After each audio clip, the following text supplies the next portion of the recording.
There we are. Fantastic. We are officially recording. And since Yay! you know this is going to be the beginning of the video because I never cut out the part where I'm like, we're recording. Can I you know. imagine if it started with me saying, if it started with, oh God, okay, I'm Morticia, and then laughing and saying something that's not funny right after it. Can you imagine if it started there? I got to ease people into, ow, No, I you hit need at least myself in the 30 head. seconds before that. Yes, I have to ease people into how awkward and terrible it's going to be every single time where I say, hmm hi, I'm Morticia, and I'm using this to suffice as an intro. And this is Malice. You guys know Malice from the Vincent Ambrosio video. Say hi, Malice. Hi. Hi. And today we're doing something that we have not done before. You might be looking at the thumbnail. I don't know what it looks like yet. I'm in the past, you're in the future. And Am I but it also does. in the past? Do you want to be, or do you want to be in the present? Do you want to live in the present, Malice? No, the present sounds scary. It does, doesn't it? Like you never know what's going to happen. I'd rather be in the past. At least I'm prepared. hmm It's already happened. It has already happened, so I already know how it's going to go. That's the autist's dream. Mine, at least. No, Look, you're right. I just don't like surprises, you know? I just don't like anything to ever surprise or upset me in any way. If I could just plan for every eventuality, I'd be fine. So this is the first episode of a new project that we're doing. And it's one of two new projects that we're doing, but the other one I will ambush you with eventually. So be nervous. Just like out of a bush. Yes, I am probably going to ambush people with it. That's the only way I work is out of a bush. Yeah. Or a ghillie suit in a toilet. See, we work Jerry Wayne in. He's here. Yeah. Yay! Everyone's favorite pee weirdo's here. I wonder what a toilet ghillie suit would look like. What? I wonder what a toilet ghillie suit would look like. I don't know, but I can't imagine it's good. Probably not. No, it's probably terrible. It's probably like, wait, I'm sure, I don't know what it would look like, but I'm sure when you see it, you're like, oh, yeah, ew, okay, yeah, I get it. I see it. And so this project is born of a mutual love that Malice and I have with hate reading. And if you have ever really enjoyed a bad movie specifically because it was bad, it's that, but with books. And maybe like a lot more rage. Yeah. Yeah. Yeah. I don't remember being this angry when I watched Birdemic. Like the room has never made me feel like this. So I think that's it. Like, with a bad movie, you can laugh a lot more at the badness, yeah. whereas books, I wasn't laughing all that much reading this. I It was, was but in just sort of more that straightforward. surprised way, as though like this bitch really did this. Whole crew. All right, fine. Fuck you, Kay Webster. Let's get into it. Let's fucking fight, you whore. God, I hate that bitch. I mean, it's fine. If you guys okay. So I will admit that I stole this little bit of wording from Natalie Megan, who you should also check out if you like angry book reviews. But before we go any further, if you enjoy really shitty literature, I mean, if you enjoy either of the books that Malice and I are going to talk about, and we will tell you the titles in a minute. If you like either of those books, this isn't for you. It's not going to hurt either of our feelings if this video is not for you. If you don't want to deal with shit talking a book you like, if that's going to upset you, or you don't like book reviews, or whatever the fuck it is, like, you can go ahead and just click off. It's not going to hurt my feelings at all. And at this point, if you want to get angry in the comments, even with all those warnings I just gave you, you're going to look stupid and I'm going to laugh at you. So you've been warned. Yeah. Just going on from that, I don't know if you looked. I did check the other day what the Goodreads score for my book was. Oh, I And didn't it do was that. like, it's like a solid 4.1 or something. So, like, No. people liked this book. Hold on, I have to look up mine now. Okay, let's see what this is. Ew, it's a 3.81. What the fuck is wrong with you people? Well, to be fair, a lot of her books aren't. She got pushed off of like Kindle and Amazon, so a lot of the people that do read her stuff specifically go looking for it because Yeah. they're fans of hers or they're whatever the opposite of a fan is, like me. Villain, no, antagonist. I am a primary K. Webster antagonist. I hate her so much. You're the BBG in her story. Yes, yes, the fuck I am. I fucking hate that bitch. So maybe that's what's skewing it upwards, but this is a solid 1 out of 5. Like, I'm not like absolutely no spoilers there. I read a lot of books in preparation for this to pick the exact one I wanted to talk about, and I didn't enjoy any of them. But this one inspired a level of hate inside of me, which was so incandescent that I could not live without tearing it apart publicly. So that's how I chose it. And I am going to be reading Hale, Hale, by K. Webster. What is your book? I know it has something awful as a name. It's Daddy's Damaged Little Girl That's it. by Lila Fox. Title alone, fuck you, Lila Fox. I didn't realize at the time that this was a series. I clicked on a couple of concerning tags. I think Daddy was the big one. That is And that's one that's concerning me, yes. yeah, and just picked one with a concerning cover. Oh, that's right, you sent it to. But it's number 32 in the series. I'm sorry. I feel like I must have misheard you. Number what? 32. Fuck you, no, it's not. That's insane. What? What? Yeah. Books in the Wheel of Time. And that has like 17. Jesus.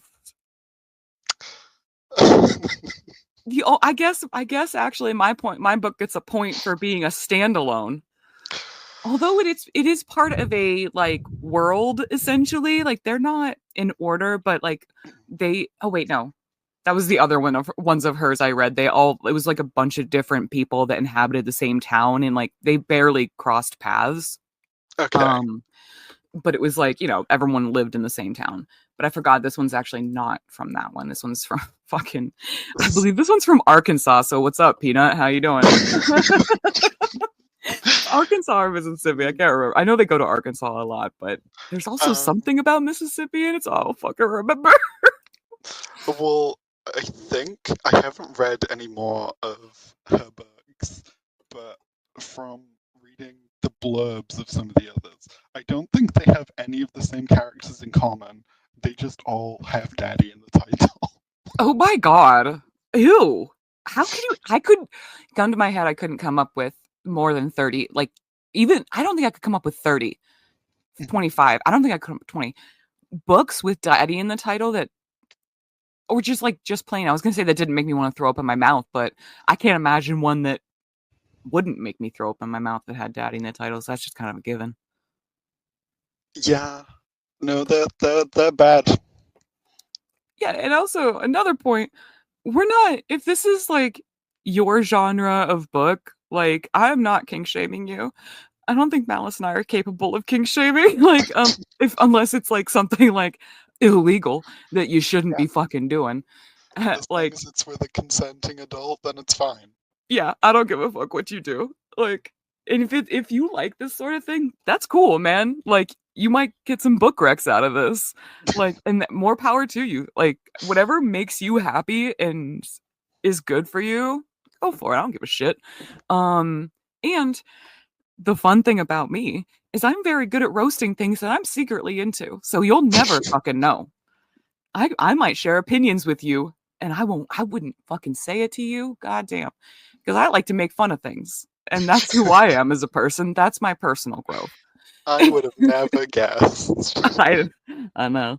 Right? Like if you listen to my content ever, like, hey, you should already know most of this, honestly.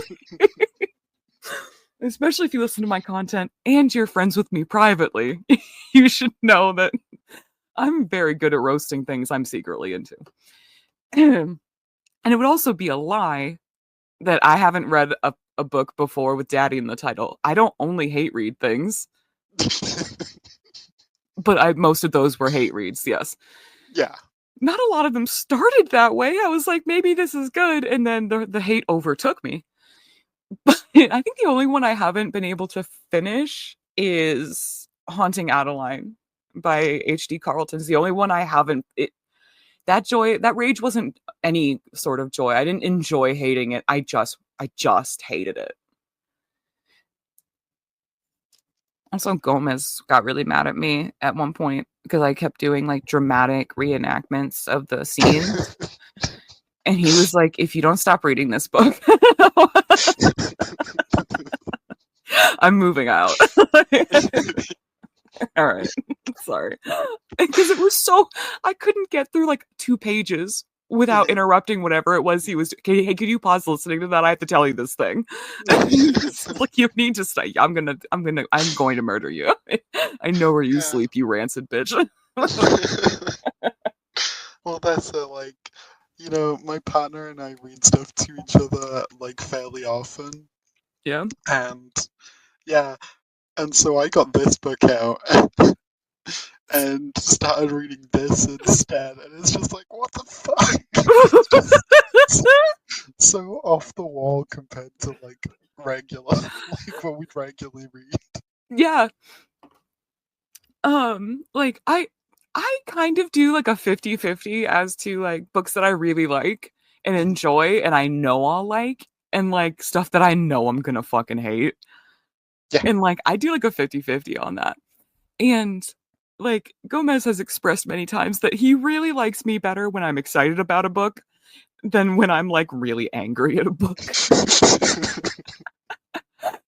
And so essentially this show was born of our mutual fascination, Malice and I, with the dregs that humanity has to offer as far as books you can read. Yeah. And so like my book is by Kay Webster, and I'm gonna tell y'all just a little bit about this fucking bitch before I get into my book because goddamn, oh I hate her. So if you have listened to Natalie Megan, and I know at least Moral does. I know Gomez does too because I make him, but I made Moral watch the videos on The Wild and he ended up becoming a fan and watching the rest of her videos, but I made him watch The Wild first. Mm-hmm. And The Wild is the first book by Kay Webster that I ever was aware of, and it was because of that Natalie Megan video. And the highlights for The Wild, and I'm going to just throw out some trigger warnings that also apply to the book I'm going to be doing. So trigger warning for incest and spousal abuse and pregnancy. But in it, it's about a dad and his 16-year-old, oh yeah, underage as well, because Kay Webster loves that shit.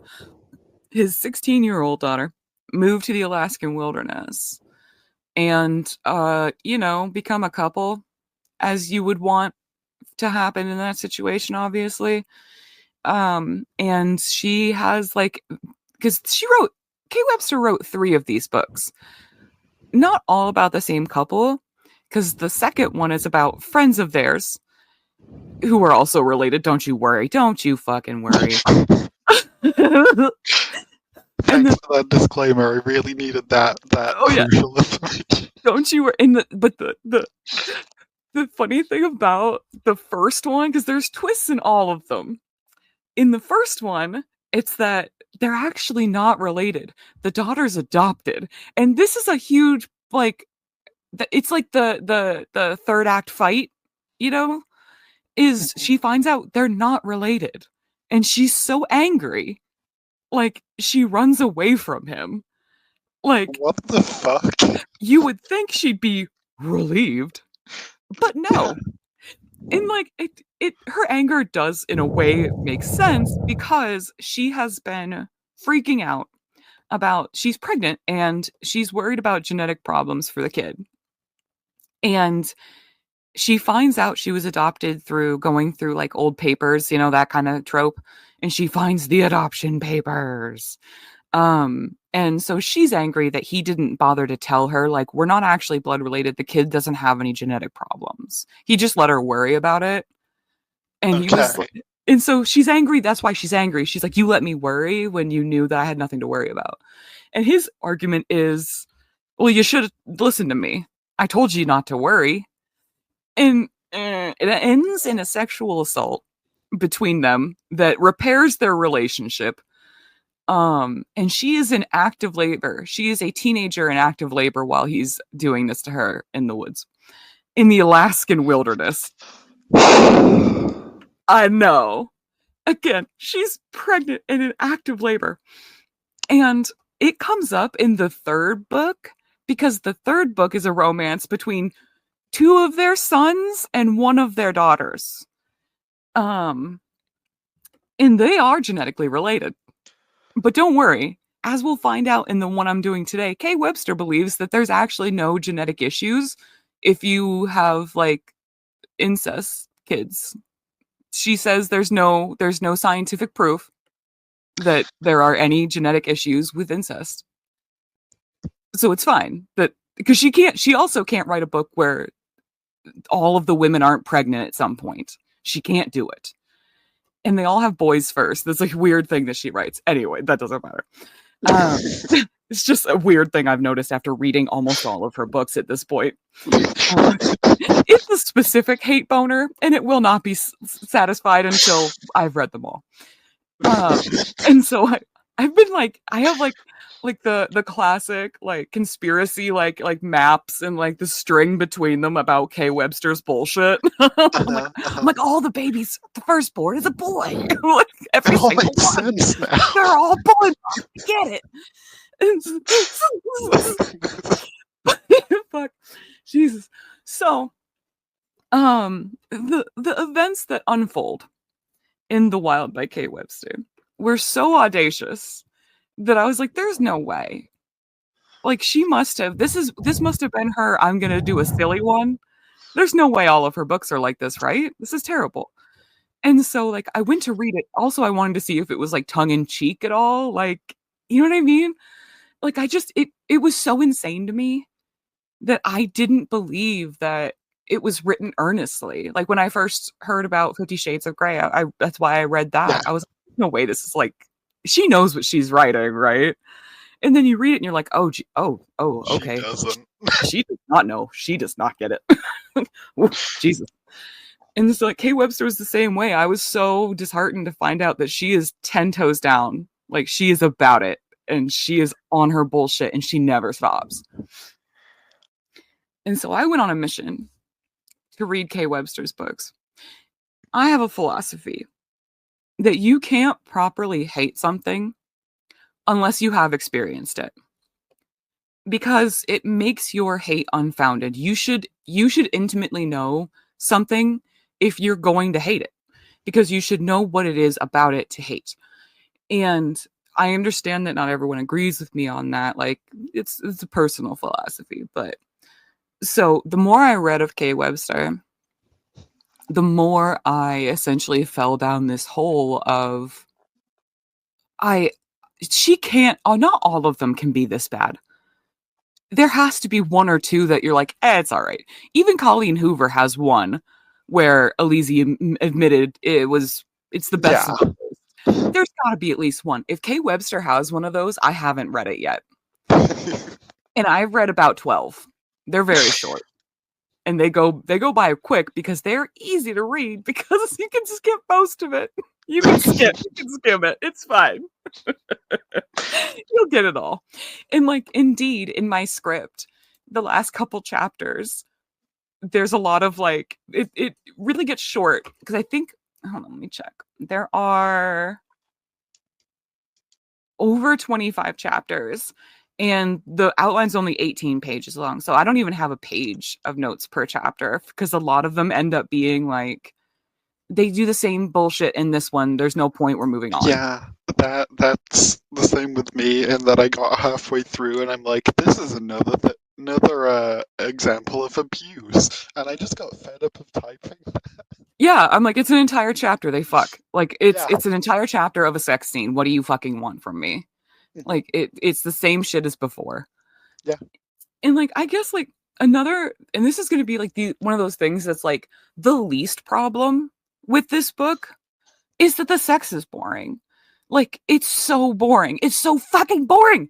How are you going to write something so like it's so dark. It's like very Colleen Hoover.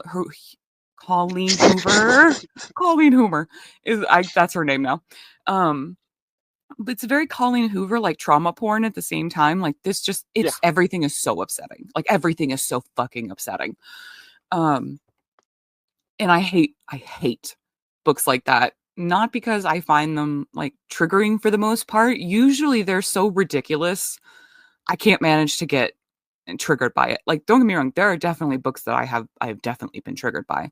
Yeah. But when they're as absolutely balls to the wall, insane, and poorly written as Kay Webster, I can't be triggered by that. I can't. It's so ridiculous just looking at it. And so I'm going to tell a very short little story and then I'm going to get into it.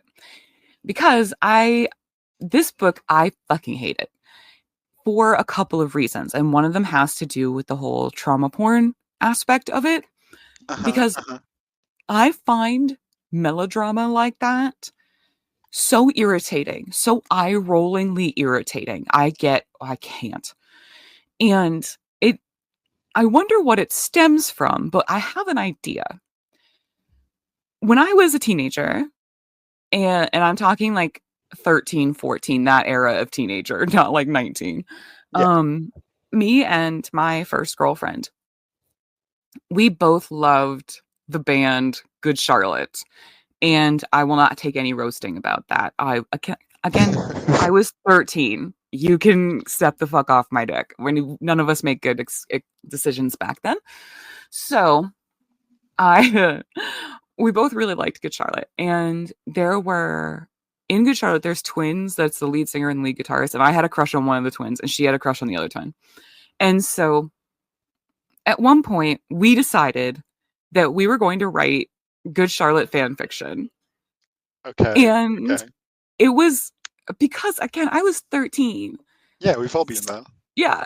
And that's what you do when you're 13. You write fan fiction about dumb shit that you would rather like die than ever have read aloud when you're older. That's just what you do. And because I was 13, it was mostly funny. Like it wasn't romantic or anything. Like I had come up with this world where like we were a team of superheroes. And like, I mean, obviously, like I was 13, so we were dating, like in it. Like he was definitely my boyfriend, and like he was definitely her boyfriend, and like we were still girlfriends. And for anyone out there who's confused, I am bisexual, and so is she. And so we were just like, yes, we're just gonna be in this like big like poly group of like we're girlfriends and like there are boyfriends and it's gonna be amazing and we're superheroes. And like I made up these really silly names for us. I don't remember what this like the team was named, but I remember the villains were named the evildoers who do evil things like evil. And we had these like goofy outfits where we were wearing like very obviously like dishwashing gloves, like rubber ones in silly colors and like spandex. And we had like underpants, like the little kid, like underoos, like pulled over like our spandex. And like we each had like hers were Batman and mine were Wonder Woman. And like the two dudes had Spider-Man and I can't remember the other, Aquaman. That was the other one. And like, we had those and we had these like really goofy shoes that were kind of like like a cross between snowshoes and like diving flippers. And we had like water wings on to like protect our I guess if we needed to float. Like it was very silly, like very, very silly. Yeah. Um Did you and have cool fire powers? yes, you know I did. She had telekinesis and I had cool fire powers. And one of them was like the Flash, he went really fast. I don't remember the other one.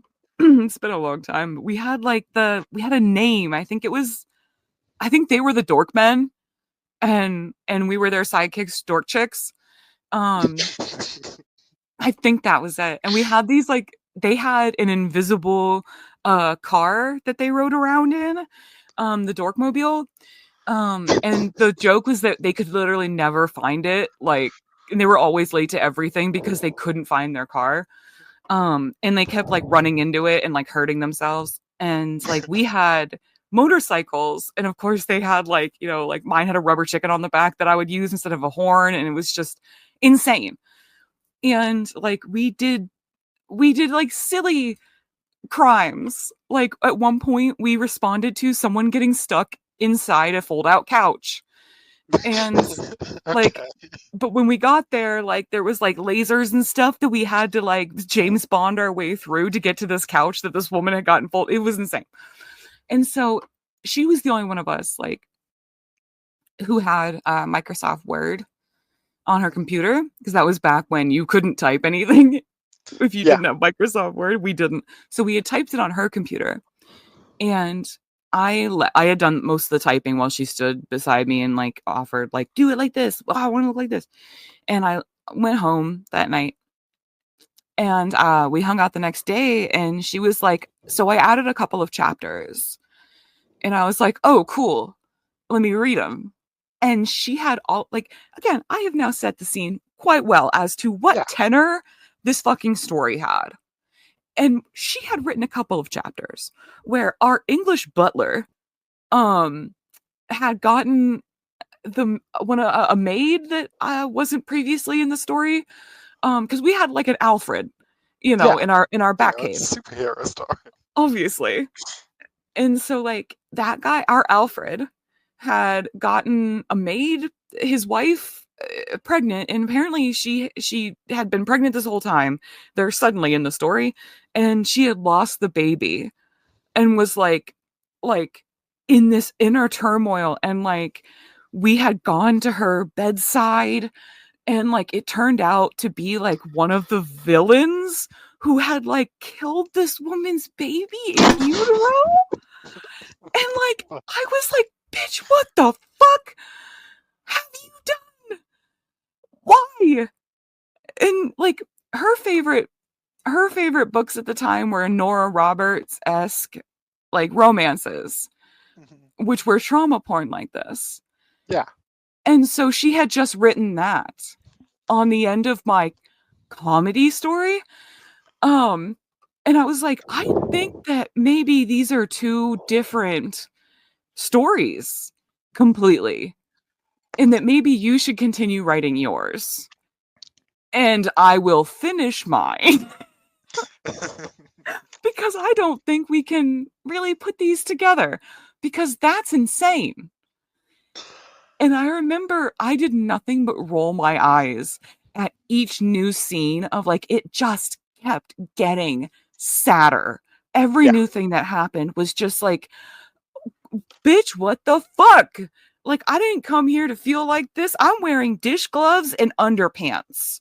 Like, I didn't come here for late term miscarriages, girl. I didn't want to know the baby's name of this character that I don't even fucking know.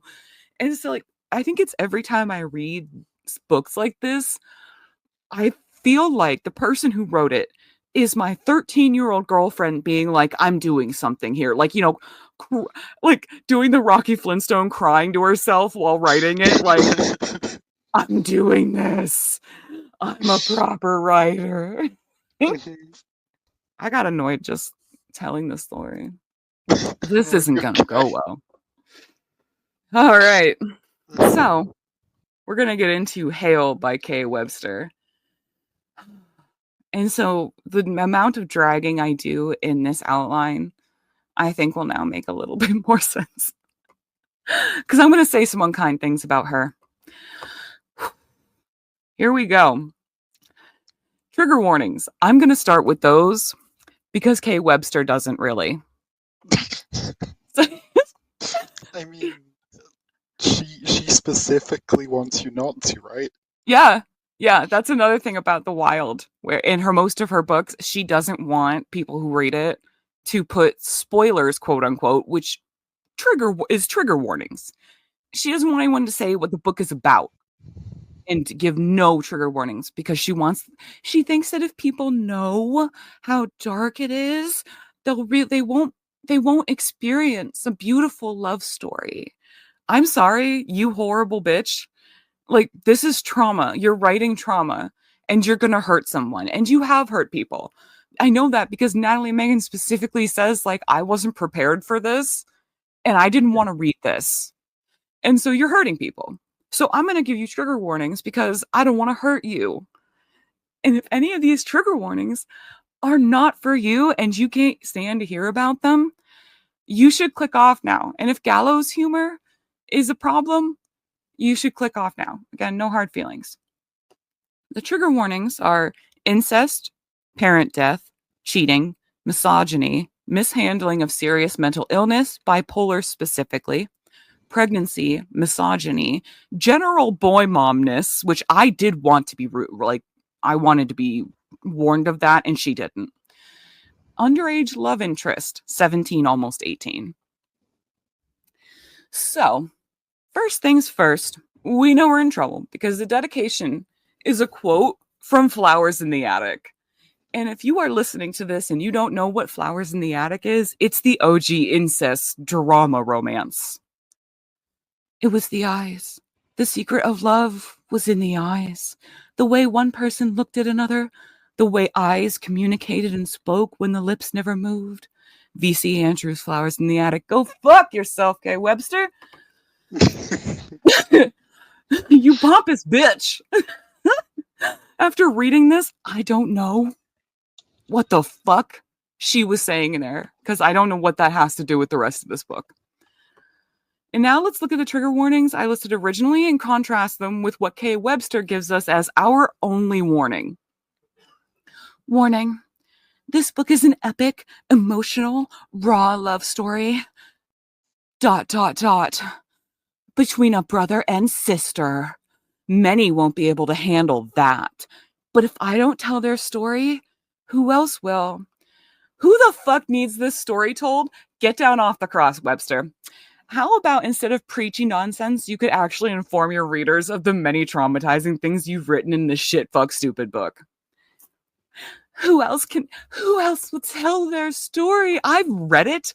It doesn't need to be told. Spoiler alert, no one needs this. Also, they're not real, right? No.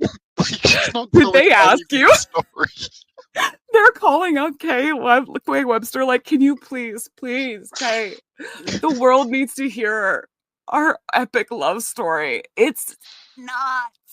It's barely a story. Holy fuck. Okay. Okay. Oh god, I'm already like embarrassed about the next part that I have to read. Oh, this is gonna be good. Ugh. Webster does this dumb thing, okay? So, where she opens each book with a dumb, quote unquote, poem that she's written. Don't get me wrong. She's not like bastardizing Frost or something, but like whatever you want to call this, I guess a poem because it's written in a basic poem format, but it doesn't, I don't know. I'm just going to read it. Okay. Poetry did nothing to deserve that slander, by the way. I said, this book is no different. Holy fuck, look at this 2003 dark MySpace blog ass shit. He's my everything. I would die without him because he infected... Okay, sorry. He infects me. My brother. Does he have a disease? No. Tish, shh. Read the poem. He's inside my mind. My thoughts are black and bruised, twisted and wrong. A secret that eats me alive, but one I'll take to my grave. And then it happens. He sees inside me. I have to admit, and like, does she have like a stethoscope and like a speculum and like some goggles? He sees inside me. How far? Sorry. He He's just sees. got an X-ray machine. Yeah, he's like, wow, ew, what's going on in there? It's an entire eggplant just for you. Sorry. No. Oh, fuck, sorry.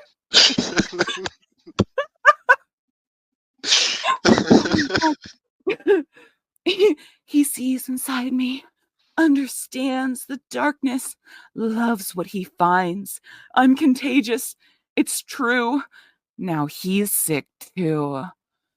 The want to fuck her brother. Note, in every single one of Webster's underage female romances, the child is a sexually aggressive one and the adult man is just helpless against it because, I don't know, boners or whatever.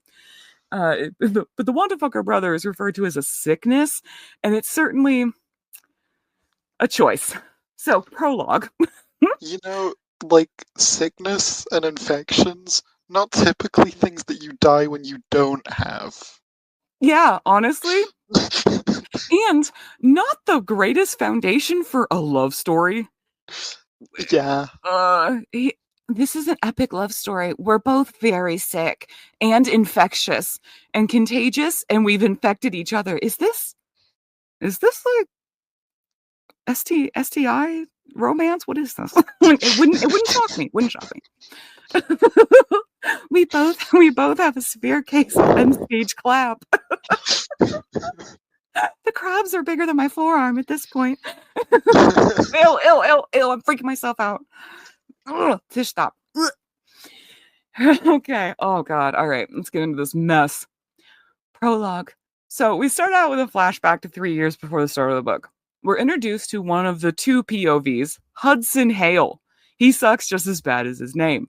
Hudson doesn't want to go to college because he'd be long distance from his girlfriend of however many years, I don't remember. Amy. His parents are insisting he goes. He ends up going. He plays baseball well. It's as riveting as it sounds. We learn he has a sister, Riley, 4 years younger than him at 14. The only thing I want to point out specifically from this dumb introduction is this quote. At 38, she's still young and pretty. Go fuck yourself, Hudson. He's talking about his mother there, by the way. But wow, still attractive at 38. You'd think she'd be the crypt keeper by now. Wow, good to know. So glad to know you still find your mom fuckable at that advanced age. We're off to a great start. His mom info dumps clumsily about how Hudson has a full ride scholarship to college for baseball and he shouldn't throw it away by marrying his girlfriend. Fair enough. Agreed on that point. We learn that the Hale parents are lower middle class, working paycheck to paycheck. This is only relevant because they have wealthy relatives who come into play later, as well as Hudson's girlfriend Amy comes from wealth, and this is used to subtly shame her throughout. Also, this whole thing takes place in Arkansas, so I guess the Deep South isn't bucking those incest stereotypes anytime soon. Chapter 1. 3 years later, and Hudson has been at college. He's still with Amy, and he has dumb teammate friends and a coach that speak like all men do in these books, with unnecessary amounts of swearing utilized like whoever wrote the dialogue just learned what naughty words are. Let's look at this sparkling banter. He's probably going to ride your ass for running like a girl, Nick says and nudges me with his elbow. I nearly dropped my phone that's been buzzing nonstop. I still killed your time, I tell him with a smirk, pocketing my phone without checking it. Amy knows I have practice today. I don't get why she's been blowing up my phone. Whatever. He shakes his head. We still going out tonight? Kayla at Noggins will hook up with us. Free shit. Because Caitlin wants his nutsack, and her bartender friend Jada wants mine. Okay, calm down. Nobody wants anyone's nutsack. Ever. Just whole hog there. No one wants your nutsack, and also, what are they going to do with it? You know what? I know what they're going to do with it, and I don't want to hear it. Webster thinks she's being very clever by not just saying wants my dick, but makes them all sound like psychopaths who think women thirst for balls. No, they don't want the balls, just the sack. Yeah, it's true. We don't want the actual balls. We're just skin. horned for sack. I just like loose flappy skin. All right, I just like it. Call me crazy. That's what all women want. And we don't want the dick either. We just want those balls. If you could just deposit the balls on the fuck. Oh my god, gross. But yes, I'm going to disappoint a lot of people right now. Women don't generally thirst for balls. Anyway, and I'm sorry for making you all dumber for having to listen to that. So his coach calls him in to tell him the same thing Amy was calling over and over to tell him. His parents died in a car accident. But don't worry, before we get to hear about that, we get treated to some of Hudson's internal dialogue, which shows that he basically hates every woman in his life for the crime of caring about him and wanting to see him. Irritation bubbles up inside me. My sister's sometimes every bit as bad as Amy, always wanting to know when I'm coming back home, griping about mom and school or whatever else 17-year-olds bitch about. She's an attention seeker, and when my parents aren't showering her with it, she demands it from me. It's times like these I'm glad I left Missouri. No, what does she want? I groan in frustration. Great. Of note here is that his sister is mentally ill, and we can't help but love a man who characterizes a mentally ill girl as an attention seeker. And she's like diagnosed mentally ill, not like he's just saying, oh, she's a crazy pants. Like she has not borderline, she has bipolar personality disorder. And definitely don't have my own trauma over being deeply mentally ill and being mocked as being just a dramatic teen girl, even while actively stating I was suicidal. Like, nah, thanks for the trigger warnings, Kay. Awesome for you. Thank you so much, girl. Loving this. Or else this would really set me back mentally. Oh, wait. Anyway, their parents are dead as hell, and his sister is being sent to live with the wealthy aunt, a childless woman, the bane of Kay's existence. Don't worry, she'll rectify it later. And uncle. Hudson doesn't believe his coach at first and keeps insisting his sister's just lying and playing her usual stupid games. Direct quote, by the way. Yay! And finally believes it when he shows up to their parents' house and mom's car, type not given, is missing, but Aunt Becky's Lexus, type given to show wealth, is there. Hudson takes a quick moment off from mourning the death of his parents to make fun of his sister's mental illness. Since Riley was a toddler, she's always been my annoying little sister. As she got older and started having issues, we drifted further apart. It seemed as though she was always trying to make life hard for mom and dad. While I was working my ass off to make things easier for them, she was upsetting them at every turn. But none of that matters at the moment. Right now, all we have left is each other. Our dreamy love interests, everyone. There he is, Hudson Hale. And that was Chapter 1. Chapter 2, we now are seeing things from Riley's POV, and the text wastes no time showing us how, quote, crazy she is. She's laughing at her parents' funeral, and she starts trying to wipe the mortician makeup off of their dad's corpse because, quote, Dad has rosy cheeks for crying out loud. If he knew the funeral home put makeup on him, he'd lose his damn mind. Because their dad was a man, and men don't wear girly makeup. Jesus wept. I fucking can't. Just a quick little internalized misogyny just to tide you over is a treat. We already miss Hudson so much. We need misogyny in the female point of view. We need it. It gets even better when Riley takes a minute away from mourning her parents at their funeral to obsess over how big her brother's girlfriend's tits are. Oh, you holding the... Yeah, I know. It's gonna trust me. It's gonna get fucking nuts. How you holding up? A sweet voice asks. Without looking up, I know the voice belongs to Amy Kent, my brother's longtime girlfriend. Her perfume fills my nostrils, and I try not to shudder. Fine, I answer and finally glance at her. Her shimmering blonde hair has been twisted into a modest bun. The simple black dress she wears is demure, but can't hide the fact Amy is curvy. Blatantly, I stare at her breasts. No doubt double D's. As we all know, the biggest tits to ever exist are double D's. Laughs in 38G. And I wish I were blessed in that department. Mom used to say the Hale women didn't need big boobs. We had big smiles instead. I'm not smiling now. I'm wishing for bigger boobs. At my parents' funeral, Amy hugs me from the side, squishing me with her big boobs. I wonder, do you want to fuck Amy, Riley? Like, what is I this? was going to ask that because it really seems like. She's just like, these titties. Ew, I can't believe these titties are all over my arm. Hey, Amy, how you doing? Maybe she's me when I was a teenager. Like, I'm dating a woman, but I don't know if I like them. I wonder if Hudson is obsessed with them. She's somehow kept my brother on a leash this entire time, and it's not because of her winning personality.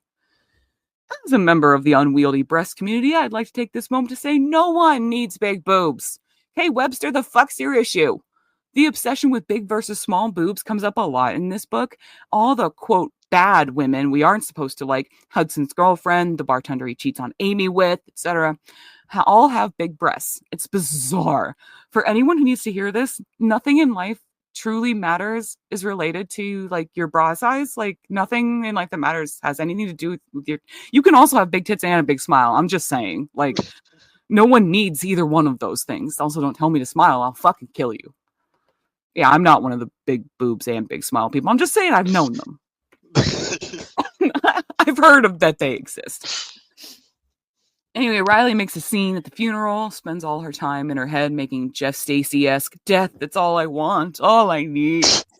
Statements in between mocking Amy's boobs and personality. At this point, there are no heroes except maybe Amy. That will not change. This book does Amy so dirty, y'all. And of course, at the end, we'll get there. I don't want to spoil it. Chapter 3. 3 weeks later. Hudson's point of view. Hudson's at a bar with his dickhead friends and Jada, the one who wants that nutsack, baby. She's flirting with him. Hudson's ignoring texts from Amy, requesting to talk to him by lying to her and saying he's studying. Hudson stares at the bartender's tits and is misogynist about them in his head, which prompts him to text Amy asking for titty pictures. Amy is all shocked face, wow, about it, and Hudson has a little piss baby fit over her not wanting to send nudes to him. He gets invited to, quote, the lake, which, like, I don't fucking know, so don't ask me, by Jada and his dumb friend's like, don't tell his girlfriend, and Jada's all, secret safe with me, wink. So we know Jada is bad, and it's okay that Hudson goes on to use her sexuality and emotional labor with nothing in return. It's fine, because she's bad, you know? Also, she has big boobs and a lot of makeup on, so, like, you guys, like, I cannot say how bad she is. Literally nothing in return that she get for this. Jada ends up giving him a blowjob and listening to his cry about his girlfriend, sister, and dead parents before they part ways. Like, what in the holy fuck? Like, they did Jada so dirty. Hudson justifies his cheating with this blazingly disgusting thought process. I lean against my truck door as she pulls at my belt. My dick has thickened. Oh, sure it has, bud. And throbs for attention. Amy and I had sex last time. Once. When I was down for my parents' funeral. It had been rushed and borderline angry on my part. And quite frankly, it was the best sex we'd had in a long time. Even if I did make her cry. It's like you were mad at me. A groan hisses from me when Jada releases my cock from my boxers. Fuck! I need to stop this. What about Amy? I know you're hurting, Hudson, but you don't have to be hateful.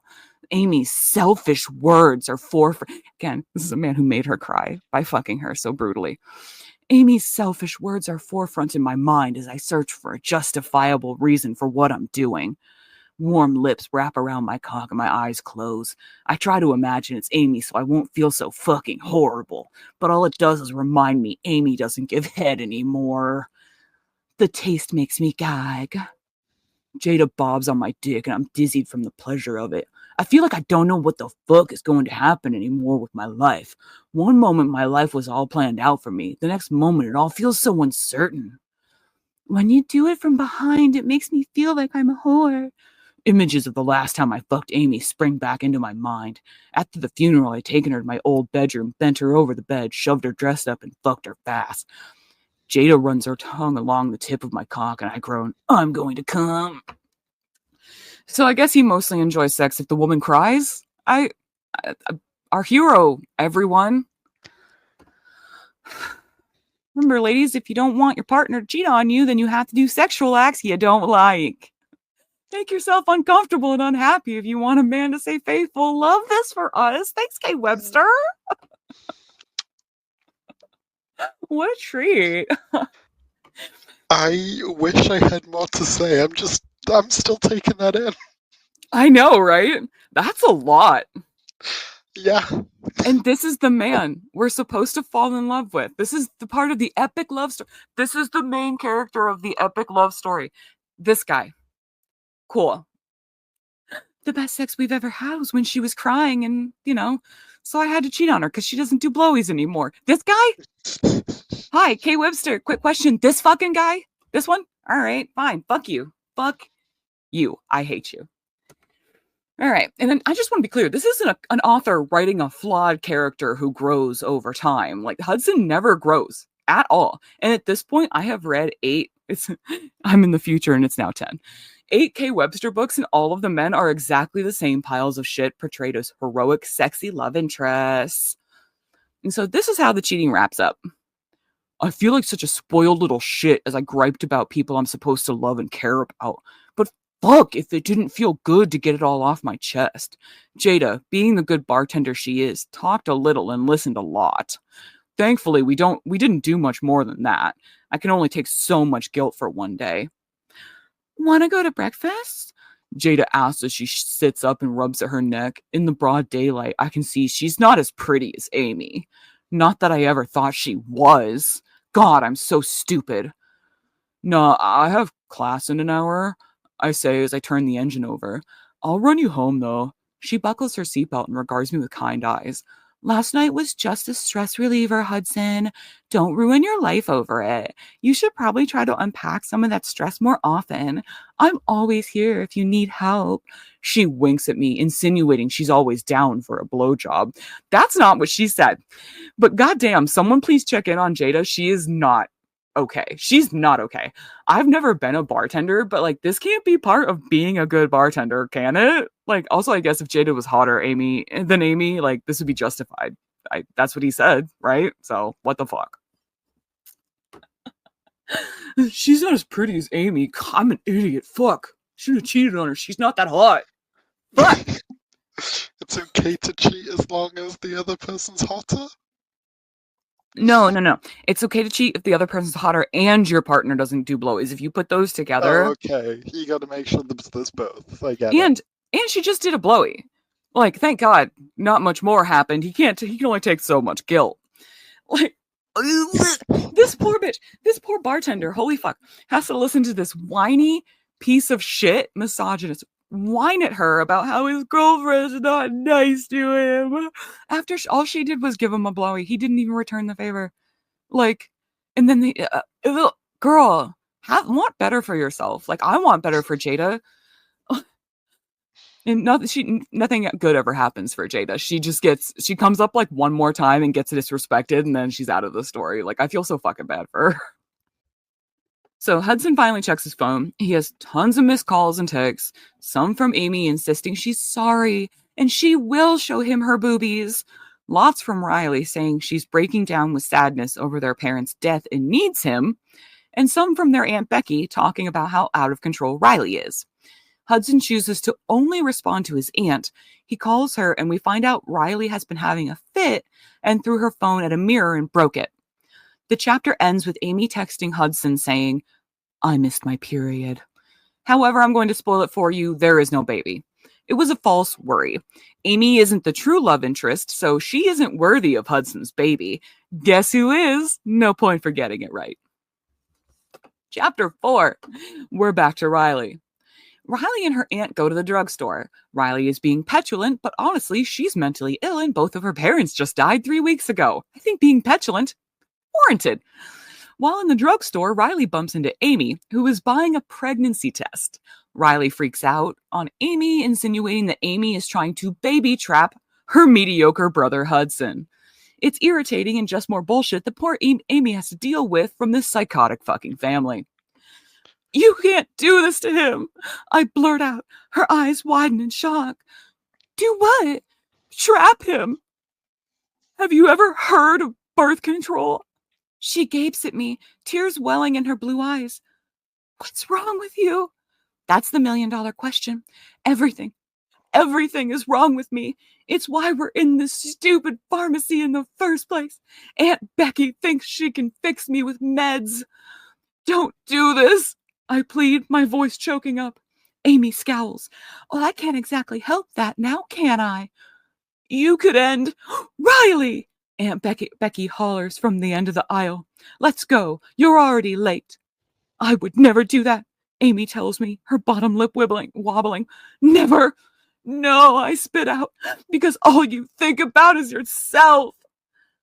Holy shit, two things. All right, okay. Two things I hate about Kay Webster's books in one paragraph: forced birther ideology and disbelief in psych meds. Hold on to both those ideas because it's only going to get worse from here on out. Well, the psych med thing, the forced birth thing, is really more pronounced in the Wild trilogy, and don't read those for your own sanity, please. After a paragraph break, we immediately dive into the pills ranting. If Mom knew Aunt Becky was trying to shove all these pills down my throat, she'd freak. Mom was always so into holistic healing, which is another thing Kay Webster believes in. Even when the doctor diagnosed me as bipolar, she assured him that through therapy and family support, I'd manage just fine. And I was managing just fine until they died. Has any doctor ever said that? Maybe a holistic one, which means not a doctor. Yeah, like, I'm pretty sure anyone with, a medical degree is not gonna fully rule out meds. Yeah. Like, your mentally ill teenager is going to be fine as long as, she has her family behind her. That's not how it works. I was a mentally ill teenager and I only had family support. And granted, it wasn't great. And I was not fine. I was very much not fine. So she's gonna need more.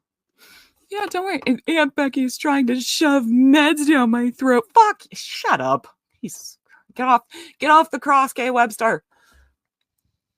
Like this sentiment about psych meds is going to get repeated over and over. But don't you worry, guys. Brother fucking is going to cure her. That's what all mentally ill teenagers need. Incest. Unscrewing the lid to the bottle, I inspect the pink and white pills. Lithium. I'm supposed to take this magical pill and I'll become normal. So Dr. Livingston and Aunt Becky say. It's going to take a lot more than one pill to make me normal. Yeah, girl, if you know anything about, psych treatment, yes. No, we all agree. I don't need these damn things. I told my aunt that. I just need my mom and dad. With a grumble of frustration, I storm into the bathroom, ready to flush them all down the toilet. That'll piss Aunt Becky off. I'm just about to do it when I catch a glimpse? Wow, I'm really good at reading today. A glimpse of my reflection. And raise your hand if you went through this same dumbass thought process as a teen when made to take your meds. Like, I did. Like, when I was 18, 19, that's when I started meds. And I did go through a period of I don't need them. Like, I'm not crazy. It's like, yeah. Everybody does go through that. It's to some varying degree. I wasn't a teen. And it also wasn't when I started. It was when I changed meds. In that I tailed off my first med and had that kind of period where I needed to adjust before I could start taking the new one. Mm-hmm. And I'm like, oh, I actually don't feel too bad. This is kind of amazing, and I don't feel like the side effects from the old one. Maybe I'll just stay like this forever. Yeah, never works. No, it's like that point where when I was good, I felt very good, but I was also still heavily depressed. Yeah. Like, I would have my mental illness presents in a very exaggerated wave. The happiness is teeth clenching, palms gripping, ecstatic happiness, happier than people without a mental illness that induces chemical happiness like that, mania. It's essentially mania. Yeah.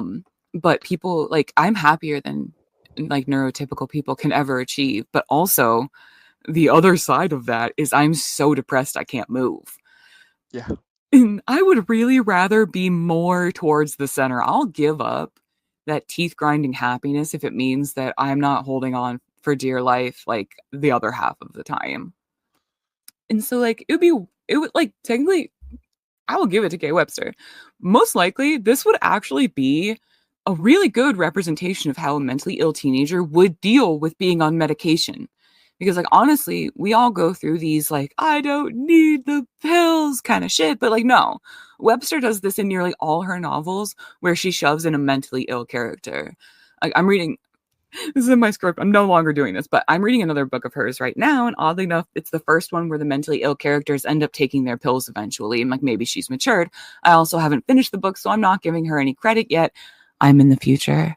I finished the book. She does not get the credit. For anyone out there that listened to that above excerpt and thought, yeah, pills are bad for you, please understand that it's not just take a pill and then you're normal.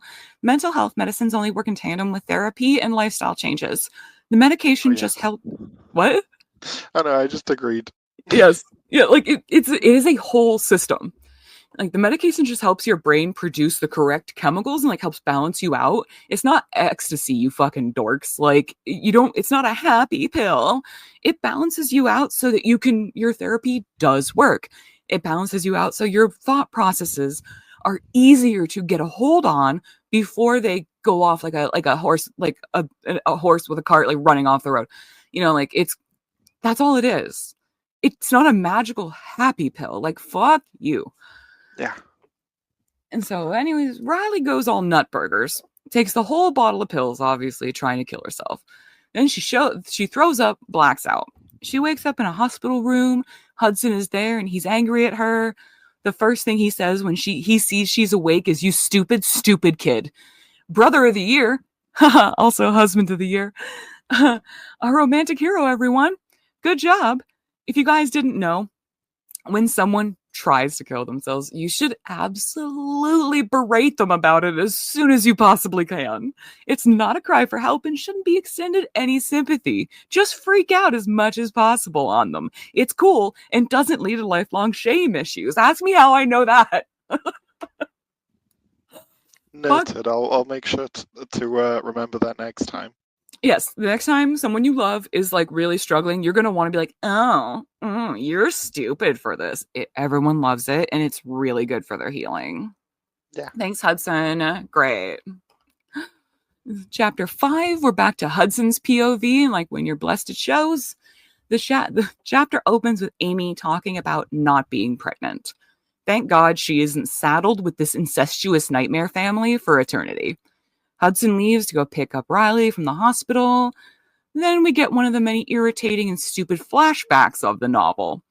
In this flashback, Riley is a freshman in high school and Hudson is a senior. He has to get her home from school, so he's wandering around looking for her. Finally, he finds her being berated by a teacher because she was sleeping in class. There's a lot of boring posturing from both Hudson and the teacher. None of this fucking matters to the story at all. The siblings leave, they go to the car. Hudson pretends to care about why Riley is sleeping in class, and she alludes to her quote-unquote sickness, and Riley thinks it's her mental illness, while the reader understands that what she really means is how much she wants to fuck her brother. Back in the present, also, what is that doing keeping her up at night? She can't sleep because she wants to fuck her brother so bad? I don't really understand what she was getting at there. Yeah, I can't relate. Yeah, no, me neither, weirdly enough. Back in the present, Hudson arrives at the hospital to get Riley.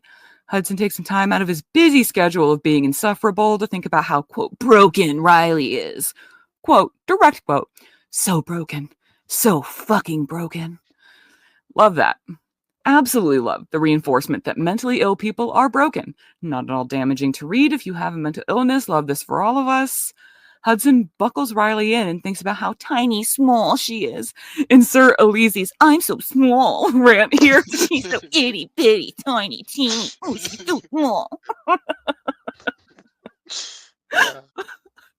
I fucking hate that. Every single fucking female main character from a romance novel is so teeny tiny. Fuck But you. even when they're not, like, the other characters have to be huge to make them small by comparison. Yeah, sometimes we'll get like a 5'8", 5'9". I've even seen one 5'10". Ah, shock and appall. But of course, the male love interest is like 6'7" in those, and she's still Yeah. so teeny tiny small. Fuck you. Their shirts always go down past their knees. I'm here to tell you, I regularly wear men's shirts. I have an entire collection that I call my headhunter collection. Is when I do this thing where I steal a dude's shirt before I break up with him. So I have my headhunter collection. And then I also just steal Gomez's clothes constantly. Just out of his laundry basket. I just wear them because they're more comfortable than mine. And they do one or two of his, because he will get like the extra tall ones. He's not. He's only 5'10", but he's got a very big belly. So the tall ones tend to come down far enough to not show the bottom of his belly. So I'll get those ones, and they still don't come down past my knees, y'all. They come to mid-thigh, but they don't come down past my knees. Most of the ones in my headhunter collection actually quite tight on me. I'm a big bitch. I'm only 5'6". Shit. But in these ones, it always comes down past their knees, and you have to roll it up multiple times to even see their hands, because they're really bitty babies. Fuck you. Which is also gross because she is underage. Like, this one is she's underage. Ew.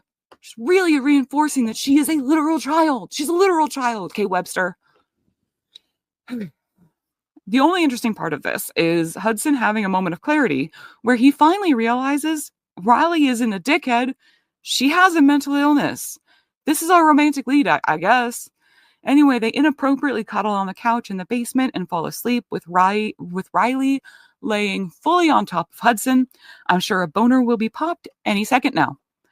Oh, fuck, another flashback? 2 in 1 chapter? What evil have I done to deserve this? Disgusting. So I'm not going to cover much of this one. It's especially pointless. All the flashbacks are pointless, but this one is especially pointless. In this flashback, there's tornado sirens going off, and Riley's scared in a way that mimics a child under 10, but it's still the same time period as the previous flashback. They don't have a basement, so the siblings sit in the bathtub for safety while the storm happens. And of course, Riley straddles Hudson's lap for some fucking reason, but nothing sexual happens. She panics. He talks about crayons. It's boring. It's weird. It really does make you think that she's 9 years old. We're going to move on. Back in the present, Hudson wakes up to Riley touching his face and chest. They have a brief exchange about the same shit as always. Oh, I'm a bad brother. Oh, you're here now. Blah, blah. Who fucking cares? Then the thing we all have been dreading happens. Riley shifts slightly against Hudson, and he gets a rager of a boner. This reminds him of cheating on Amy, so he tells Riley about it. Not his boner, the cheating. Thanks for the clarification, man. Riley, I totally have a boner. It's like we say in Taco Tuesday, it's his first one. He looks down, he's just confused about what it's doing. Have you seen this before? Is this normal? But my dick isn't actually as small as I thought it was. This leads to his first use of this book's dumbass nickname. All badly written romance books need one, and the only thing I will give this book is that it doesn't start with little. Oh, I have such a bad time saying this word in my accent. My accent is literally lol, and little. And it doesn't start with the word little, like all the rest of them, like little butterfly, little sparrow, little shadow. This nickname is Heathen. Anyways, they play fight, squirm against each other. It's disgusting. The chapter blessedly finally puts us out of our misery. Is that a bad joke? She did just attempt to kill herself. It's over. Chapter 6, we're back to Riley's POV. We find out that Aunt Becky makes sure Riley takes her medication every day. This makes Becky a villain. Riley gets in the shower after spending a moment monologuing about how much of a child's body she has, and it's great, and we love this weird underage child sexualization. Not at all horrible and uncomfortable. She mentions how she wants to shave but can't because Becky won't allow her to be alone with sharp things. Only mentioning this here because it comes up later in the grossest way possible. Then she masturbates with a shower head, thinking of her brother. It's gross, but compared to how this unfolds, it's honestly pretty tame.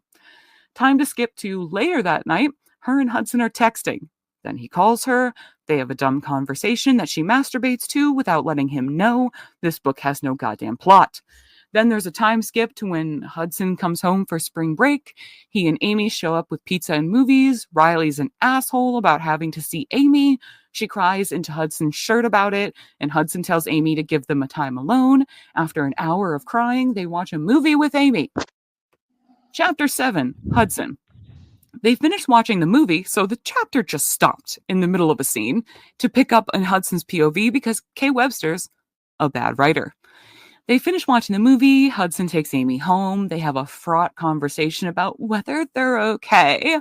And Hudson's a dick about it. It's boring. It's pointless. Who cares? He gets back to the house and finds Riley in the bathroom. She's just showered and she's only wearing a towel. Hudson goes on and on about her collarbones protruding and how she's so small and childlike and so teeny babies. He's going to end up attracted to her over his noticeably adult-bodied girlfriend, and trust me, it's going to feel every inch disgusting. And not just for the incest reasons. Anyway, they go to bed in their respective bedrooms, but neither of them can sleep. So Riley goes down, crawls on top of Hudson, they fall asleep. Hudson wakes up in the middle of the night. He is touching her ribs. They're so prominent because she's so skinny. And he's touching each one individually. When oopsie daisy, oopsie poopsies, he touches the underside of her titty. This turns into some play fighting. He starts kissing her neck somehow. And then they start grinding against each other. She says he's sick. And he's like, maybe I'm sick too. And it's poorly written. It's hacky. It's dumb. They stop short of actually making out. And then they go to sleep. Chapter 8. Now we're back to Riley.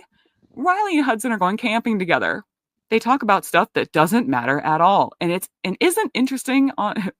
matter at all and isn't interesting on the car ride to the river. So we're going to skip it. They get a raft and they float down the river. Riley is hot, but she doesn't want to take her tank top off and be seen in her bikini because Hudson had said she was skinny.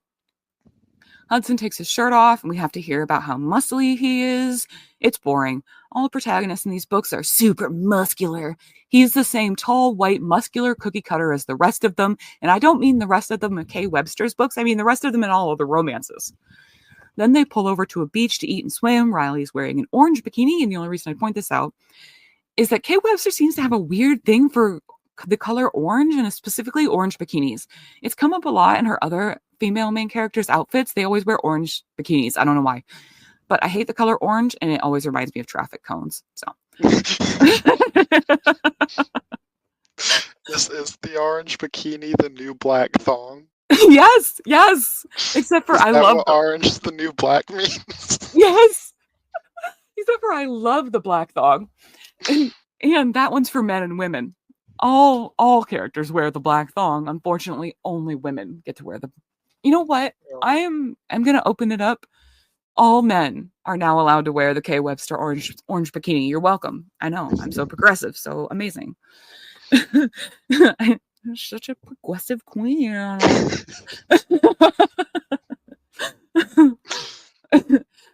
Anyway, they play around in the water. It's so fucking boring. You can think about exactly how it goes. They talk about their parents. It isn't charming or impactful. Then they get out and eat. Riley is being a turd about eating, and Hudson is all, oh my God, you have to eat. You're so small. You're so thin. You're so baby. And I hate this narrative.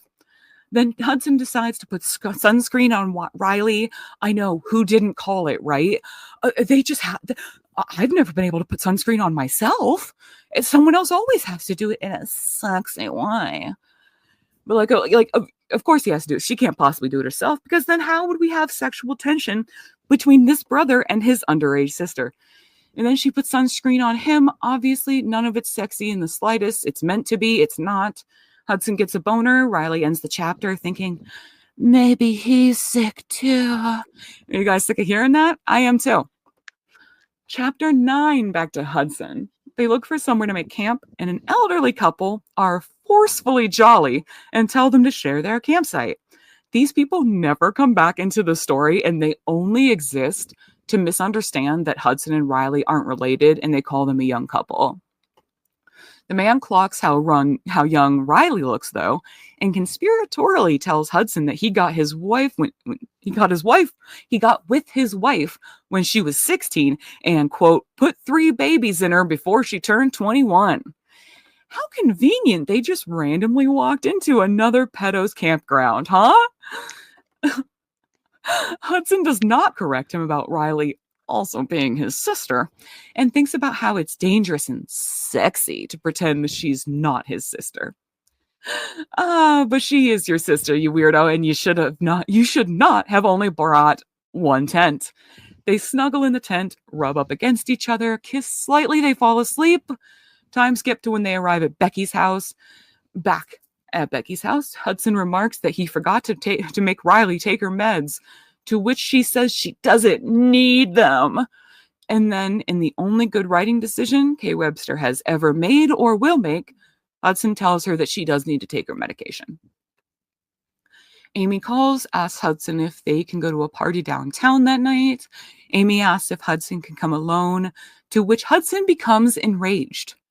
How dare Amy ask for a few hours alone time with her boyfriend? Absolutely batshit.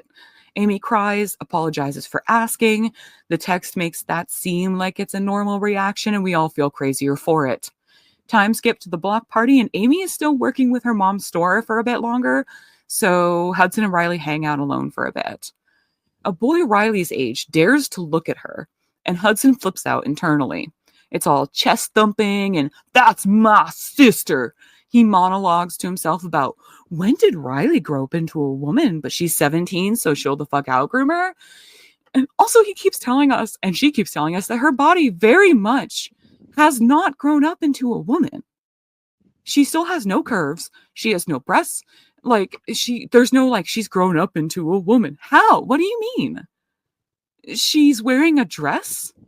Because that's the only thing I can think of that in this part where he's dazzled by it. He's like, oh, I've never seen her wear a dress before. Is that what you mean? She's wearing a dress now, so she's a full grown woman? She's not. Dresses being the thing that, historically only women can wear.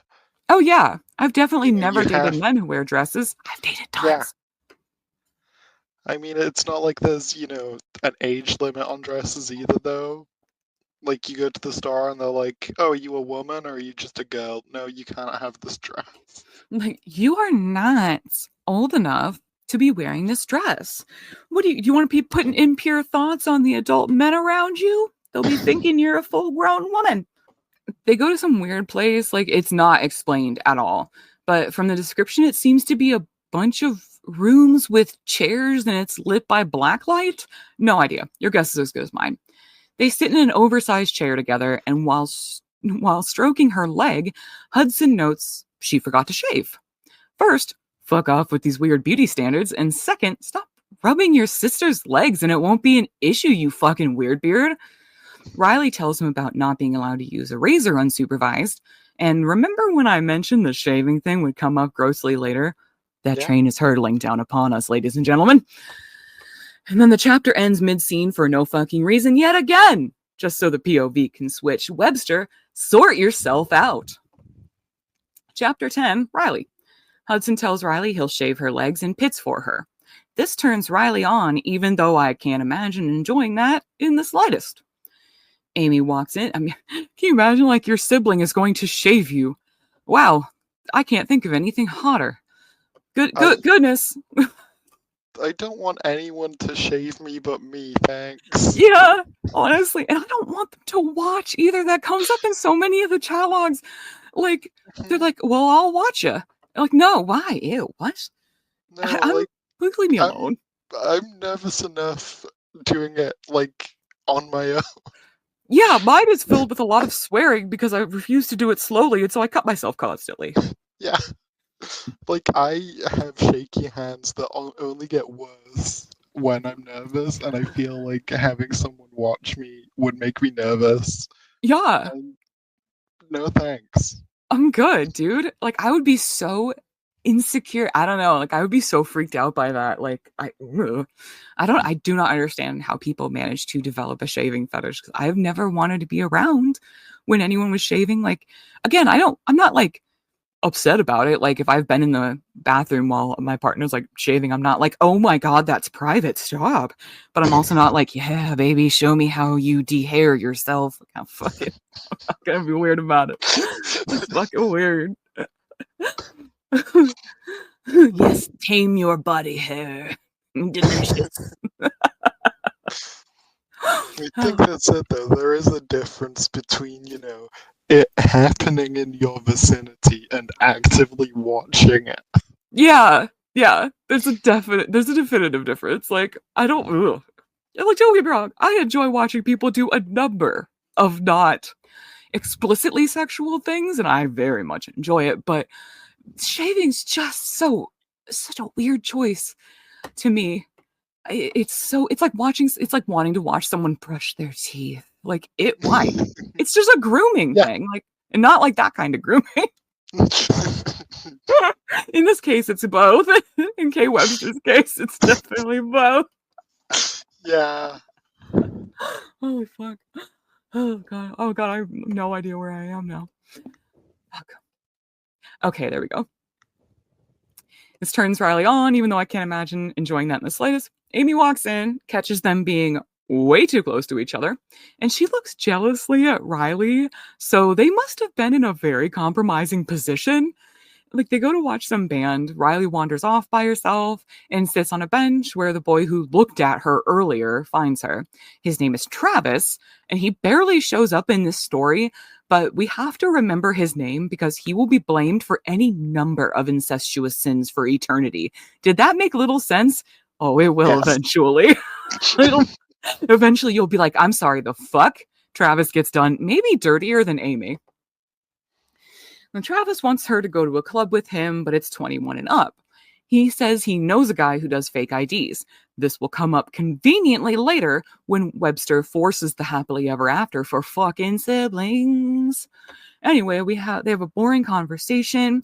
Hudson shows up just absolutely nostril flaring furious at that age, and that an age appropriate boy who's not related to her is trying to bang his sister. They decide to leave and lie to Amy about their aunt calling them home. And then they stop outside of Hudson's car so he can interrogate Riley about the audacity of talking to another penis who is not him. Instead of getting in the car, they go sit in a park and reminisce about their dumbass childhood. They go sit in some playground structure. It's like cramped and small. Riley, of course, shivers, and Hudson has to warm her up by pulling her into his lap. She straddles his dick and he's hard. It's gross. We all hate it. He says him and Amy need a break because he's too distracted by Riley. Good for Amy. Girl, run the fuck away. Anyway, the siblings make out. They dry hump. Riley almost comes, but Hudson's phone rings conveniently. Amy saw his car still in the parking lot and wonders why he lied. They leave the playground and Hudson apologizes for the making out. Like, to Riley, not to Amy. He's like, sorry, I was just like dry humping my sister. Riley, I'm sorry, we shouldn't have done that. So now we're at chapter 11. We're back to fucking living in Hudson's brain, which is the worst thing that could happen to anyone. Amy asks them if they're okay again, and Hudson says no, he admits to cheating on her. Amy assumes he means with Riley at first, which is fucking wild. Like, how obvious have these two been being in public that Amy's natural reaction is, you fucked your sister, didn't you? I would have to be rock solid before accusing someone of that. Yeah. I would have to have seen them actively engaging in fucking before I would take anything else. But she's like, oh my God, with your sister? And he's like, no, you fucking weirdo. And she's like, oh, shit. I mean, he tells her about Jada, the big booby slutty slut bartender. We can fix this, she assures me through her tears, her shaky hands reaching for my belt. I can do the things you like. I'm sorry, Hudson. I'll give you blowjobs again like you want, please. A loud, ugly sob escapes her. Girl, want better for yourself? Holy shit. Not a word of that was hyperbolized. Not a word of that was made up. That is an exact quote. That's how Amy reacts to being cheated on. And again, we're supposed to believe that Hudson is the hero here. What the fuck kind of abuse has he been putting Amy through that she's sobbing and saying, and like pulling at his belt, like, I'll blow you, I'm sorry. Hudson, what have you done to her? Hudson and Riley go home. He takes a shower. When he exits the shower, Riley is sitting in his room with bare legs and a white t-shirt. Hudson admires her nipples, gross, through the shirt, and her legs, it's vomit-inducing. She's come to be shaved. Here it is, folks, and I am sorry in advance. Everyone just clench your buttholes, tighten them down. Hudson throws on some gray sweatpants, and they head to the bathroom. He starts shaving her legs, and it's written in a way where I can tell it's supposed to be erotic, but he's just shaving her legs. It's as erotic as shaving your own legs. He nicks her knee a little, and then this happens. I shouldn't have kissed you, I murmur. That was wrong. Her brows furrow together, and her voice is a whisper. But I liked it. My heart seizes in my chest. Riley, I liked it too. But, she rasps out, but it's wrong. She shuts down and breaks eye contact. Her sadness and loneliness seem to crash into me like a giant wave, knocking me over. The urge to make her happy again is so overwhelming. I bend over, and I kiss her cut. Then I lick the metallic taste from her flesh. Hot? I guess. Fucking gross, man.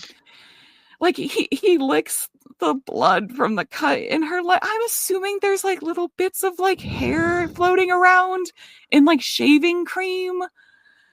Ew. Also, just the way it's written sounds serial killer-ish. Doesn't it? He's like, I want to taste your shaven cuts, Riley. Like, ugh, stop. Ew. Don't lick her blood like that, man. Gross. And the legs are done, and it's time to shave her armpits.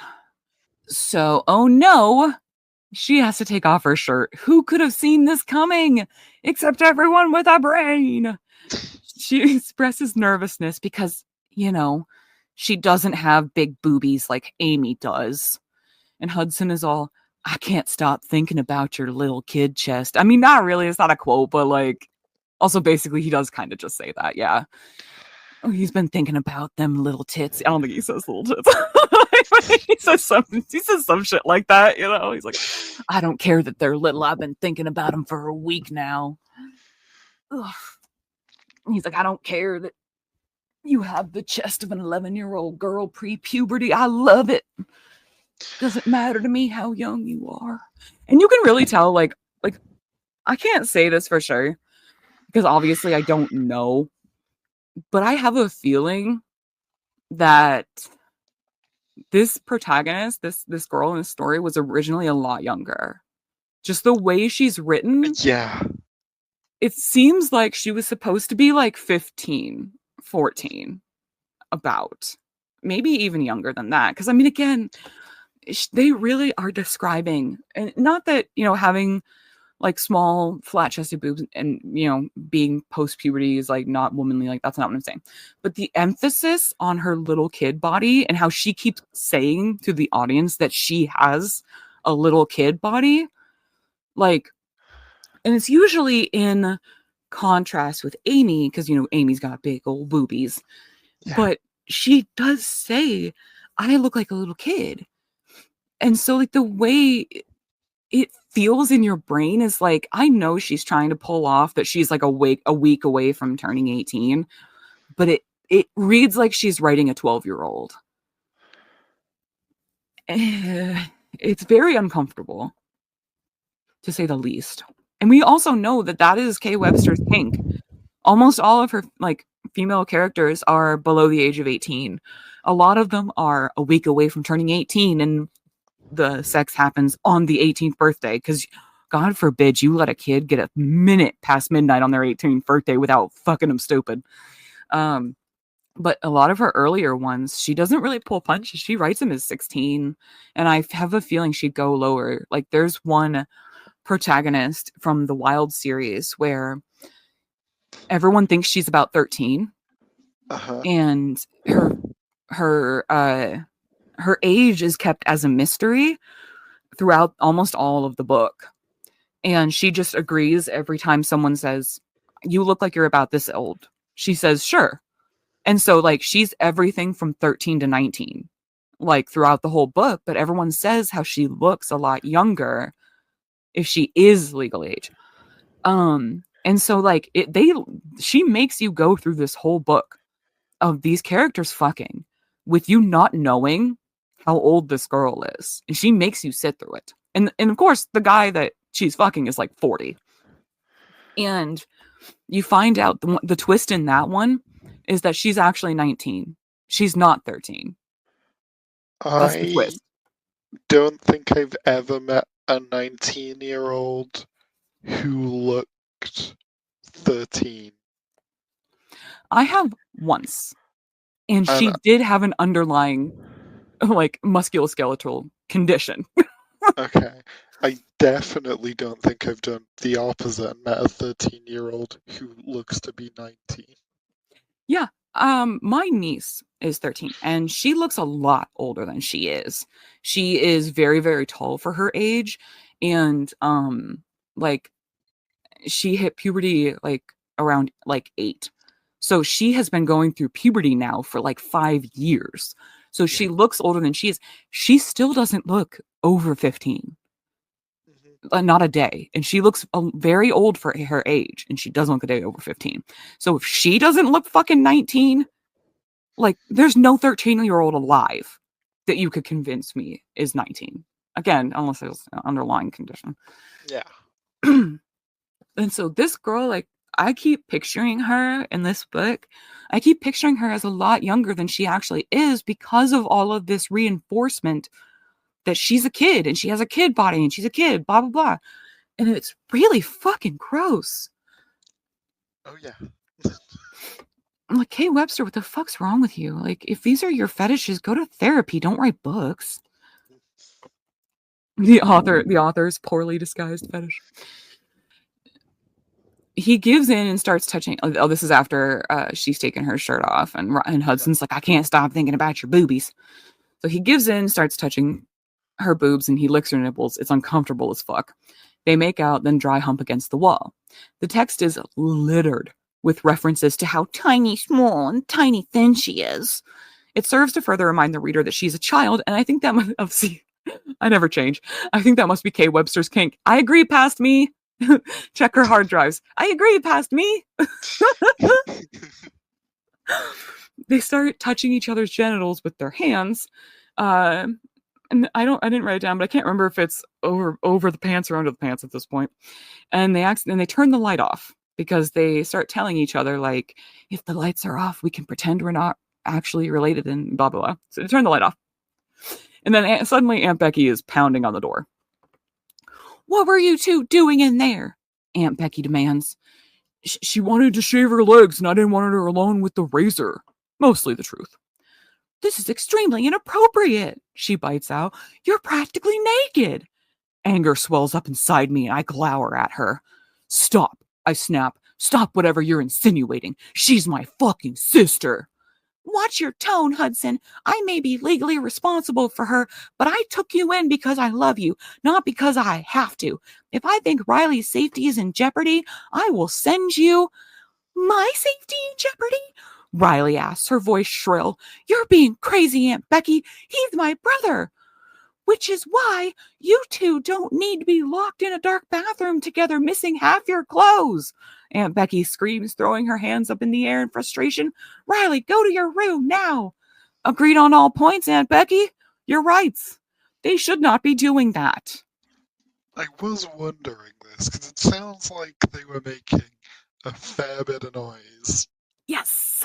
I mean, technically they're in the basement, but like if they're dry humping that loud, there's vents and shit from the basement, especially if there's a bathroom. They can hear you guys. Ew.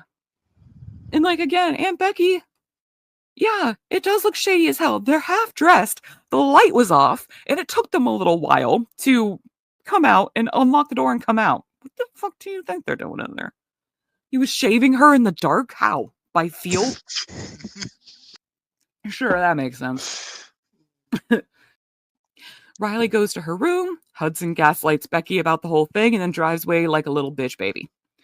Chapter 12, Riley's POV. Riley watches Hudson's taillights disappear out the window.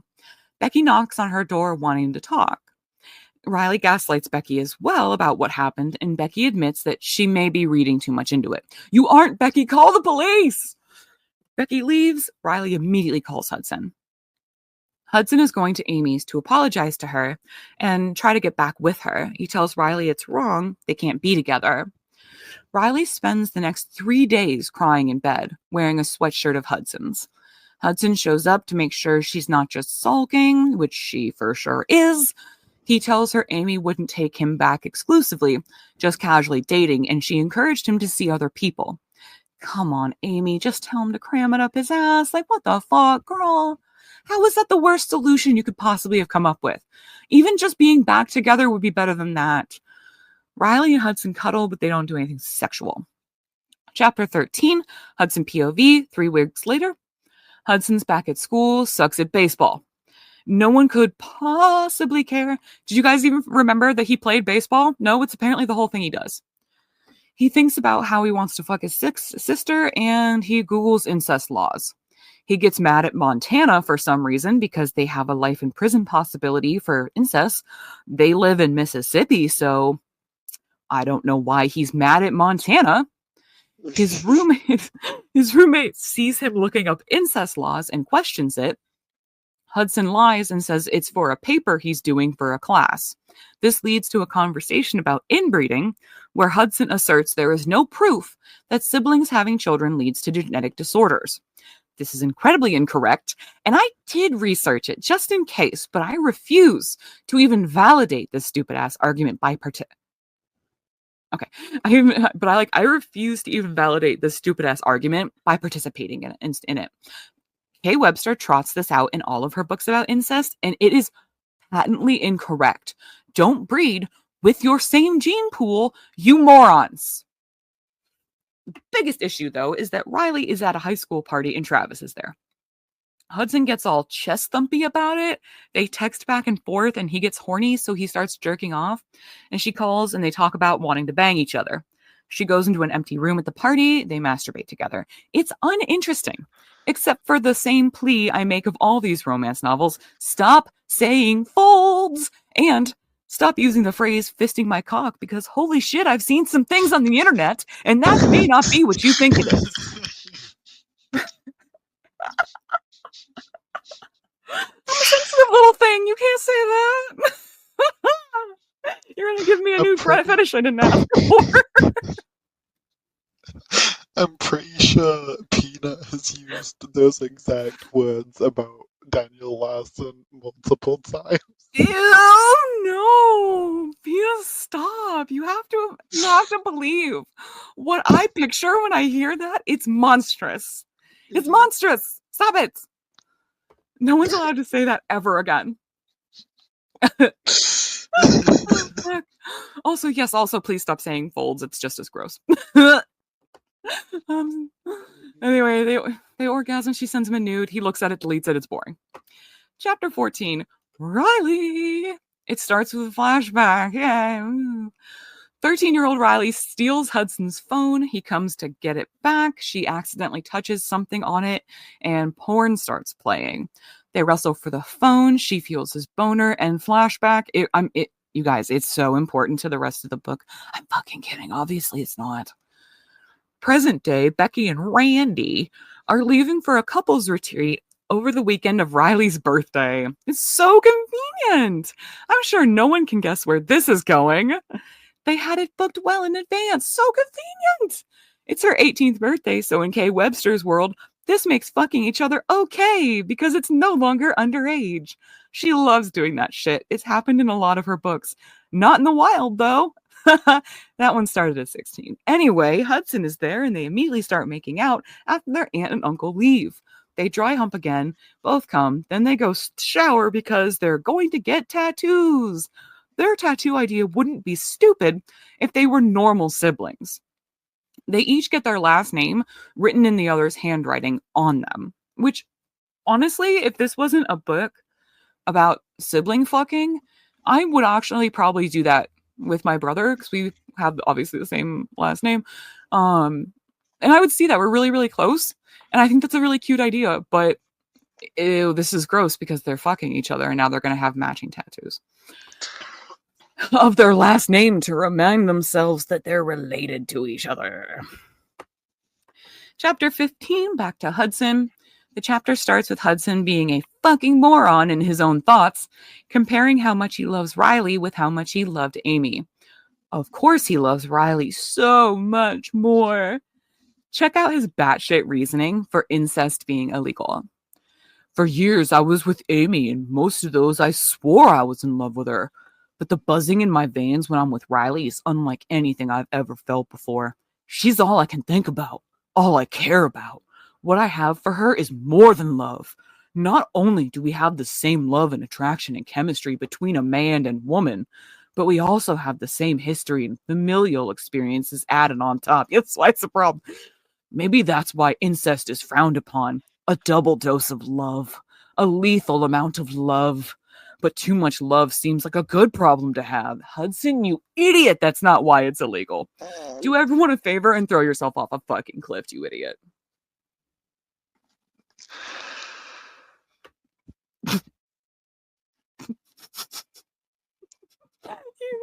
The like groaning noise you made just give me a giggle. I don't know what to say to that. I'm so upset with this guy. But there's just not words to express it. With incest must be illegal because we love each other more. No, you idiot. Holy fuck. And if anyone listening just thought to themselves, hey, yeah, why is it illegal? Please, seriously, number one, you're gonna love Kay Webster's books, I guarantee it. Number two, please don't listen to my channel. That makes me feel very icky inside. I don't want that. Please don't listen to me. Ow, my cheeks hurt from laughing. Holy fuck. Oh, shit. Okay. They dress up fancy, they go to dinner. Hudson gives Riley her second birthday present, which is disgusting. The first being the tattoo. He gives her a gold necklace with 2 wedding bands on it. Don't you think they're moving a little fast? One's large and one is smaller and slimmer because he's so big, huge, massive, and she's so ooh, teeny, tiny. It's supposed to show her that in another life, he would happily marry her. Alrighty. They've, number one, they are brother and sister, so it's grotesque. No, obviously. But also, they haven't even, been together. If this was a normal relationship, I'd be like, holy shit, you're moving too fast. But you guys are brother and sister. This is a weird sentiment. You can't be but we've known each other all our lives. Do you remember at the beginning of this book, Hudson, a whole 3 weeks ago, cast your mind back 3 whole weeks ago, when you thought she was annoying, your romantic feelings for this woman is not old enough to feel like this. But yeah, I guess he would happily marry her in a different life. Maybe that's just a bold thing he says because he knows he can never actually do it legally, so he never has to make good on that. It's gross. It's unromantic. Obviously, she fucking loves it. They go in to get their tattoos. Hudson gets his first, and Riley wants to get hers on her ribs, so she has to pull her dress down. Hudson takes the time to be a fucking idiot when he realizes this. A flare of jealousy rises up inside me, knowing he's touching her bare skin soon. How the fuck did he think she was going to get a tattoo without him touching her bare skin? You can't murder the tattoo guy, Riley says, giggling. Fuck, her giggles are an instant mood lifter. I go from wanting to kill a man to wanting to tickle her just to hear her again. Come here, I order, my voice husky. Her eyes burn with intensity. I know whatever I'm thinking about her, she seems to be mirroring those thoughts. I motion for her to turn her back to me. Gripping the zipper, I tug it down to her ass. The dress starts to slide off, but she holds it to her chest. Her back is naked. This dress has a built-in bra, she explains. I splay my palm over her back and run my middle finger down her spine. I don't like that he'll see you naked.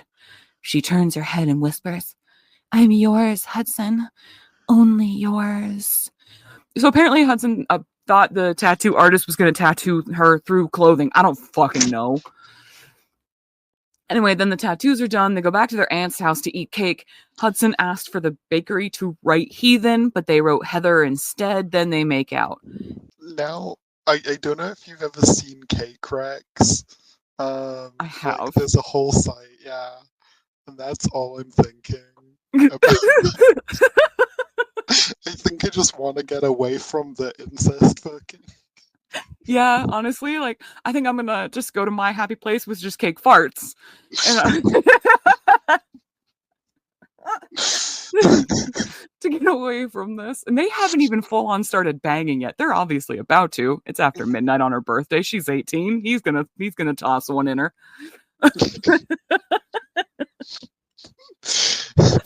Gross. Chapter 16, Riley.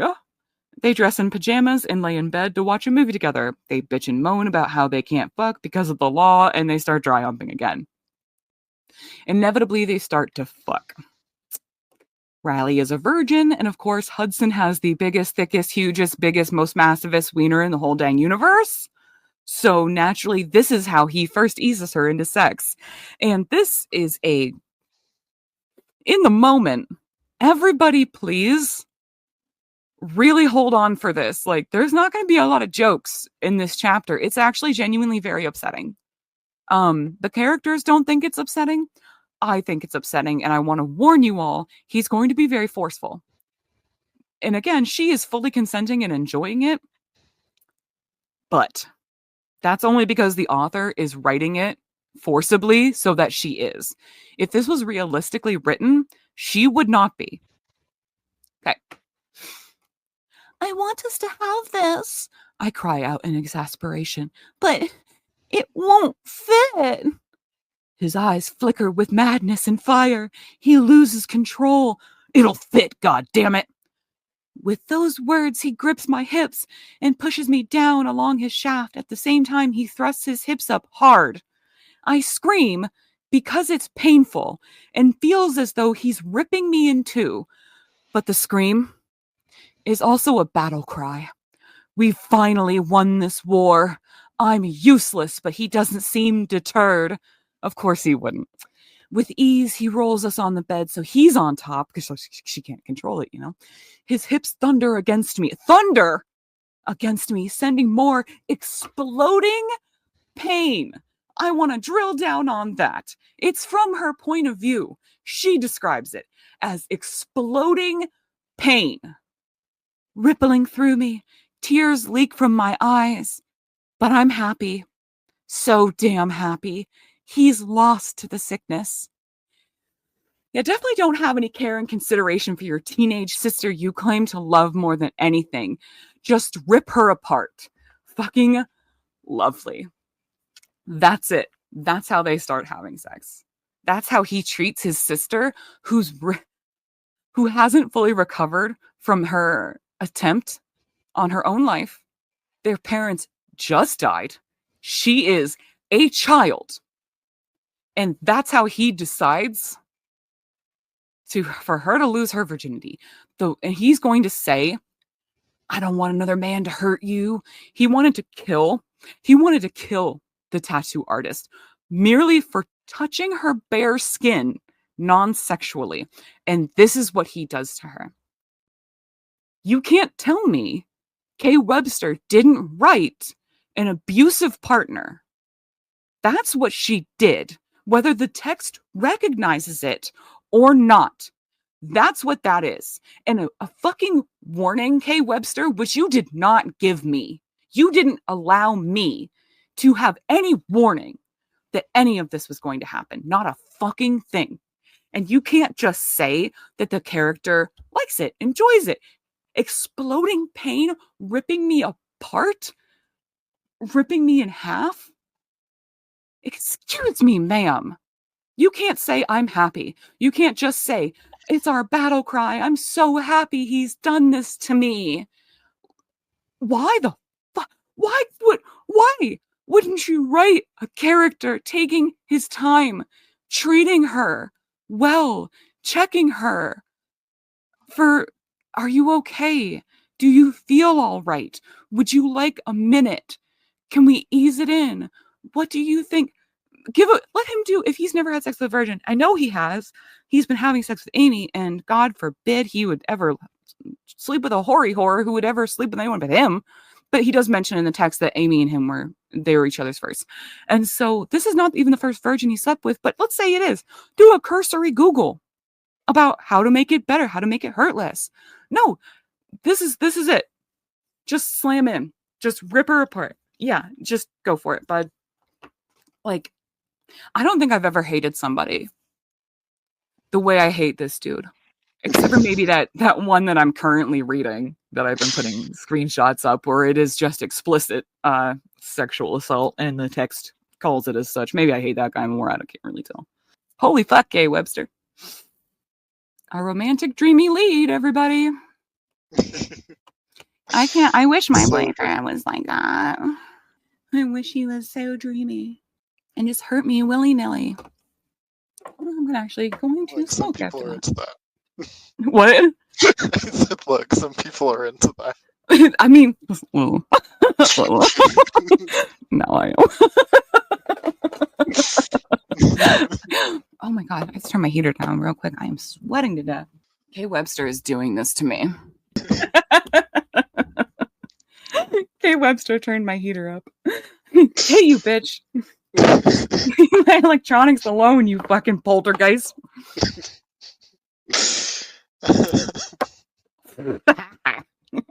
I feel like I'm over here being way too quiet for this, but like, how do I respond to all this? I mean, like, honestly, how do you? How?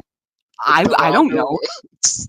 There's just so much about this that is it is literally jaw-dropping. Like, there are times I would like, when I'm first reading it, I would just sit there kind of staring off into space with my mouth open, like, the fuck did I just read? And then, like, while making the outline, there was a whole bunch of parts that were so out of pocket. Like this last one, I only wrote one short note in my, I mean, I just went off for a long time, but I just wrote one short line in my actual script.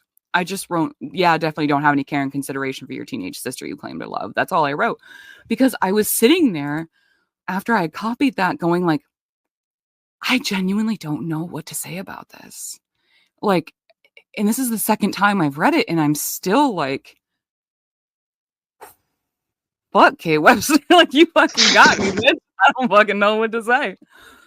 Yeah. Some things are just so obviously out of pocket. And there's just really nothing to say other than we get to all sit around and just gape. Like, I almost said gape for a while. Fucking Gomez is somewhere giggling. I didn't not gape like that.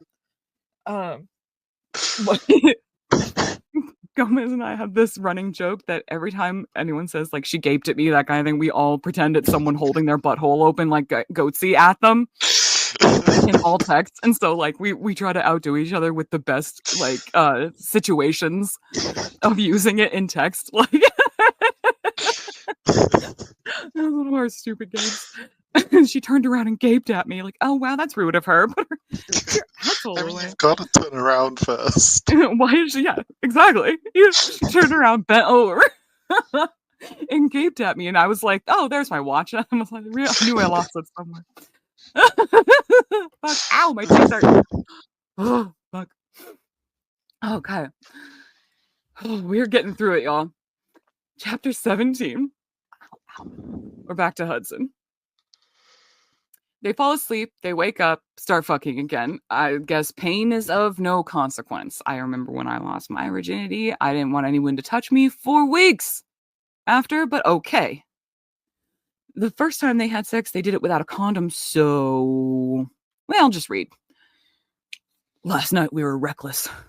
I should grab a condom. But I'm not thinking clearly. Because I made no move to get up. I slide slowly in and out of her. I like feeling all of you. My dick twitches at her words. You could get pregnant, Riley. Oh, fucking dumb fucking shit. A sweet smile tugs at her lips. Would that be so bad? Images of her stomach swollen with our baby, another hail in this lonely world, is enough to make me no longer going slow. Okay, alrighty. And here we get to Kay Webster's other fetish, breeding. It's totally okay to knock up your freshly 18 sister because remember, incest holds no genetic worries at all. Yeah, Kay Webster's breeding teens fetish has reared its ugly head again. After Hudson goes ahead and just spaffs another load in there, he scoops.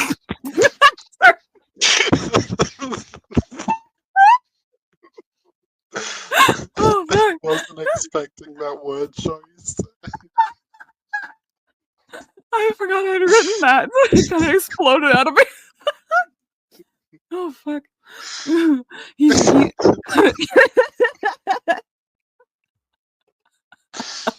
Ow, my cheeks. Oh, fuck. After he just spaffs another load in there, he scoops up everything that runs out of her and pushes it back inside with his fingers. God forbid this child doesn't get brother pregnant. This is where Riley comes up with the idea to blame any possible pregnancy on Travis. Remember him?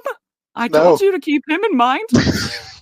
He was the boy her age who made fake IDs. Who tried to hit on her. Yeah, that's Travis. And so they're going to blame her getting pregnant on Travis. Poor fucking Travis. I mean, at least blame the tattoo guy. At least he touched her. Yeah, right? Fucking and no, that wasn't, I believe, the next town over. Travis lives in fucking town.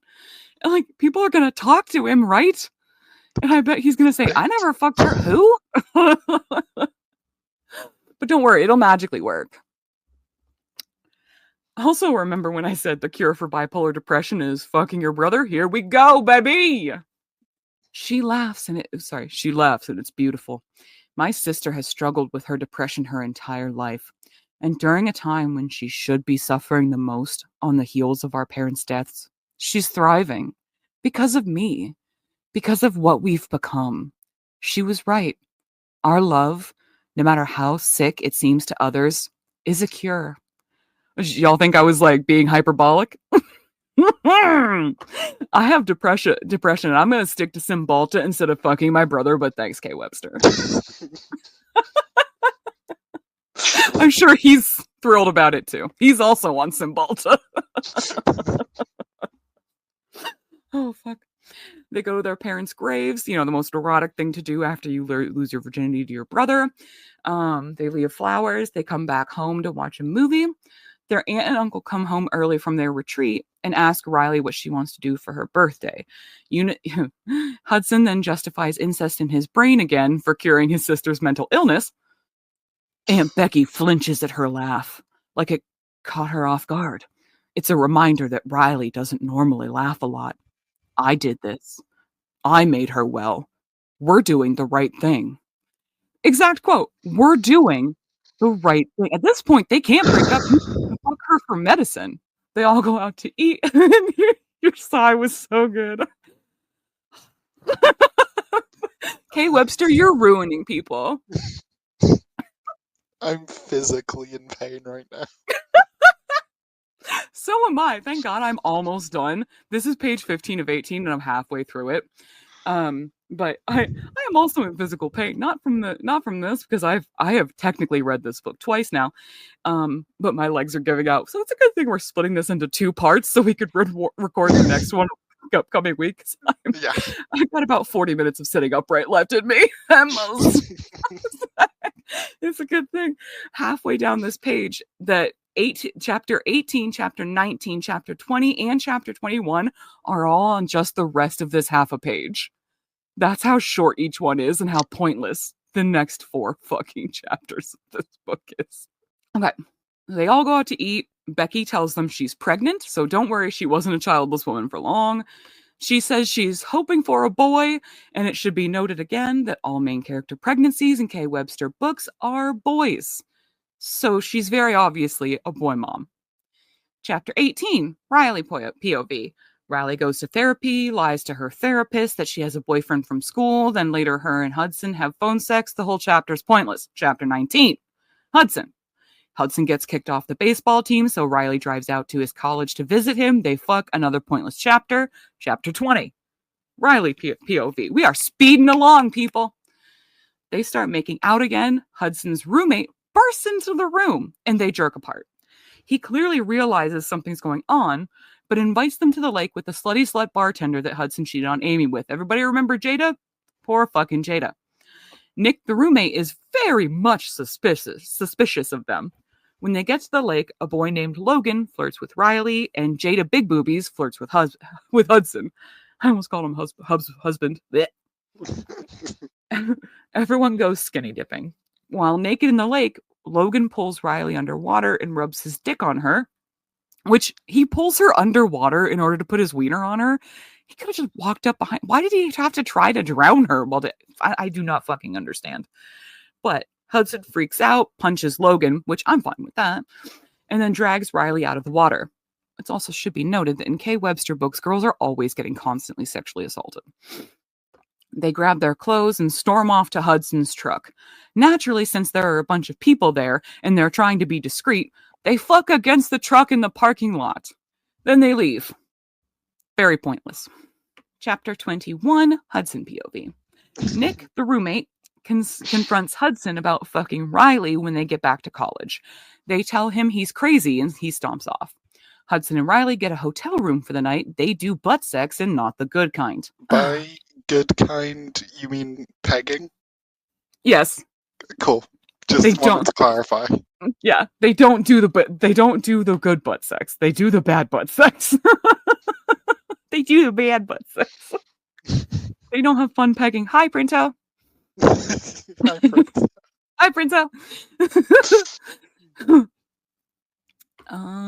They go out to dinner and then dancing and then out to a playground because like she's a child.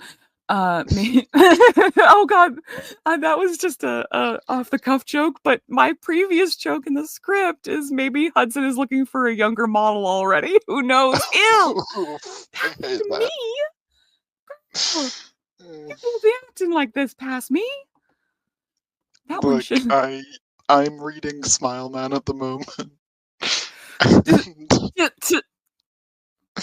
that dude literally was. Yes. Hey.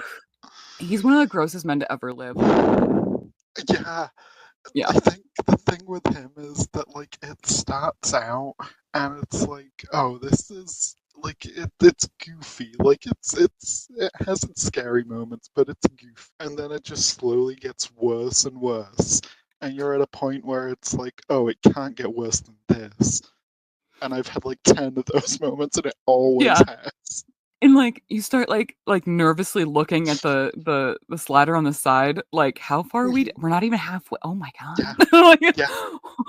How much lower how many more layers to hell is there in here? Like, we'll see. Where was I? Fuck. Oh yeah. Playground, new model. Yeah. I'm not. I mean, I am. There's a little bit of pride there, but I'm like mostly not proud of it. Hudson gestures to her wedding band necklace and they say they would marry each other. The chapter ends. It's still so fucking pointless. Chapter 22, Riley. A week later, Aunt Becky sees Travis in town and asks him about dating Riley. He says they aren't together. Aunt Becky is now suspicious that Hudson and Riley are fucking, which again, how indiscreet have they been? Later that night, Riley sneaks down to Hudson's room, and while they're making out, Aunt Becky catches them in the act. They try to lie, but she's not having it. Comes to a head with Hudson and Randy, the uncle, fighting each other, and the police get called, and they take Hudson to jail. Finally, something happened, but the chapter is over. Chapter 23, Hudson. Hudson uses his one phone call from jail to call Place Your Bets. Who do you think he's Riley? calling? Nope. Oh. Is it Amy? Yes. He calls Amy because Amy's dad is a lawyer. So he's going to go ahead and still use the perks of being her boyfriend while he cheated on her and then left her for his sister. This is our hero. He also asks Amy to go get Riley and take care of her. Excuse the fuck out of me, but none of this is Amy's problem. How fucking dare you? But of course, Amy's dad talks to him in the jail and Hudson denies the incest. Chapter 24, Riley. Riley is being moody and crying over not being allowed to fuck her brother and being mad that people don't understand their true love, which leads to the quote that made me pick this book. This is the one where I put it down and thought, this is the one. Here we go. And I am going to preface this paragraph with its own trigger warnings, which are not present anywhere else in the book, but this paragraph. Trigger warning for racism, homophobia, and some transphobia. It's not explicit, but it is implied. Here we go. The pain is too much. I'll never recover from this. I won't ever move on from him. She's 17.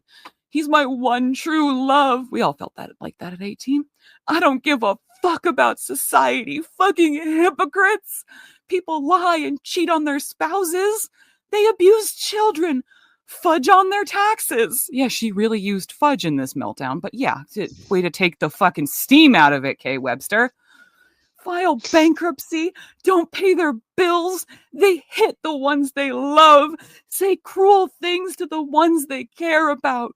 They want equality for blacks and gays and women and transgenders and immigrants, but this they can't fucking deal with this? A brother and a sister who are madly in love? Sick and healed by one another, not hurting a goddamn person. They find this, us, the stain on humanity they just can't get past? Us. They create laws in Mon-fucking-Tana that say people like us are doomed for prison for 100 years for what? Love? Fuck them. Fuck those hypocrites, liars, and abusers. That's the end, but hey, quick question. Kay Webster, what are you fucking trying to say there, Kay? Come on, don't be shy. Say it with your fucking chest, you gross piece of shit. As long as it's white, cis, and heterosexual, then it can't be wrong to fuck your family, I guess. That's it. That's the one. That was the one. I read it and I was like, I'm sorry. So that was Riley, yeah? Yup. But wasn't it like Hudson that found out the Montana thing? Yes, but I didn't include it in this, but right before they had sex, she's like, it's okay, Hudson, I'm 18. And he's like, no, we can't have sex because we're related. And she's like, what? I didn't know that. And so again, another reason why I think she's way younger than being portrayed. Yeah. But he's like, yeah, if we're in Montana, we can get 100 years. And they both get really mad again at Montana for, like, again, you don't live there. It's like 4 states away. What are you doing? Don't go there then. Fucking hell. My headcanon now, and don't correct me if I'm wrong, is that, like, Kay Webster has a sibling who lives there and he's just really pissed. Yeah. That's where we're going with that. Like, all of her dedications at some point mention her husband. And like maybe it's actually her brother, and they had to flee. They had to flee Montana because they were like, "Fuck!" I mean, that's how she knows off the top of her fucking head. I'm sure she didn't have to Google this one because she could have Googled, incest does it, lead to genetic problems. She could have Googled that. She didn't. But I don't think she had to Google anything. I don't think she did. I think she just knew that off the top of her head. Fuck you, Kay Webster. Again, what are you fucking trying to say? And that's just a blanket trigger warning for all of her books. At some point, she says some out of pocket shit like that about, like, even in fucking the third of the Wild trilogy, where it's 2 brothers and a sister. One of those brothers, it like only wants to be. It is not like they're not all bisexual. there's a gay brother, a bisexual brother, and a straight sister. And they're just one cohesive unit. And so she wrote a gay character, and she spends the whole thing being homophobic about it. Which they're like, they'll never accept that I'm gay, but they'll accept that you're fucking your siblings. Okay. Like, what are you fucking trying to say? And she talks about like the internalized like she does obviously she doesn't use the phrase internalized homophobia, but he talks about a lot of the internalized homophobia he has. But this kid grew up in the Alaskan wilderness with no one but his parents and siblings. How did he learn to be homophobic? They have no connection to the outside world. They have no electronic devices. They have no TV. They don't have books. They have nothing. How do you learn? Unless his parents are, oh, wait, yeah, let's go back to the wild. His parents are homophobic. That's right. She wrote it in like that on purpose. I just really fucking hate her so much. Anyway, this chapter ends with Riley going off the deep end, and she cuts her wrists with her mother's fancy hairdressing scissors. So this is Riley's second suicide attempt. And but I thought she was cured because she fucked her brother. Oh, no, but they took the brother fucking away from her, so she's sick again. Oh, okay. Yes, she's no longer allowed to do brother fucking. Now she's sick again. It has to be like once a day? Is that how this works? Yeah. Oh, yeah. It's not like a vaccine. Like, you don't get like the hot beef injection and then you're like cured. Yeah, it's a regular routine. Yeah. Oh, okay. Yeah, it's a maintenance. It's like weirdly enough, you know, psych meds. You gotta take it every day. You gotta take that dick every day or else it doesn't work. So now, thank God, we're on chapter 25. And you'll all be happy to know there's only a page and a half left of this before we get to our thoughts on it. Chapter 25, back to Hudson. Hudson has made bail. Cool. In the police station, he sees Uncle Randy, who tells him Riley tried to kill herself. Randy decides not to press charges against Hudson, so the whole conflict is now pointless, just like the entire book. They get to the hospital, and there was 2 pages worth of conflict, and Kay Webster couldn't handle it. They get to the hospital. Amy's in there. She says one of the wildest things ever to Hudson. Her bottom lip quivers. You never looked at me the way you looked at her. I would never be able to compete with that. I blink at her, my face becoming hard like stone. The tears don't get the memo and streak down my face. Don't say anything, she breathes. Just know I may not understand the whys, but I do understand you, Hudson. For the first time since I've known you, your eyes would sparkle. Your smile would be so wide it looked like it hurt. Your eyes would track and follow her every move, as though the mere thought of her out of your sight was painful. Is this Bella and Edward Cullen? She's my sister, I bite out, my words not holding venom.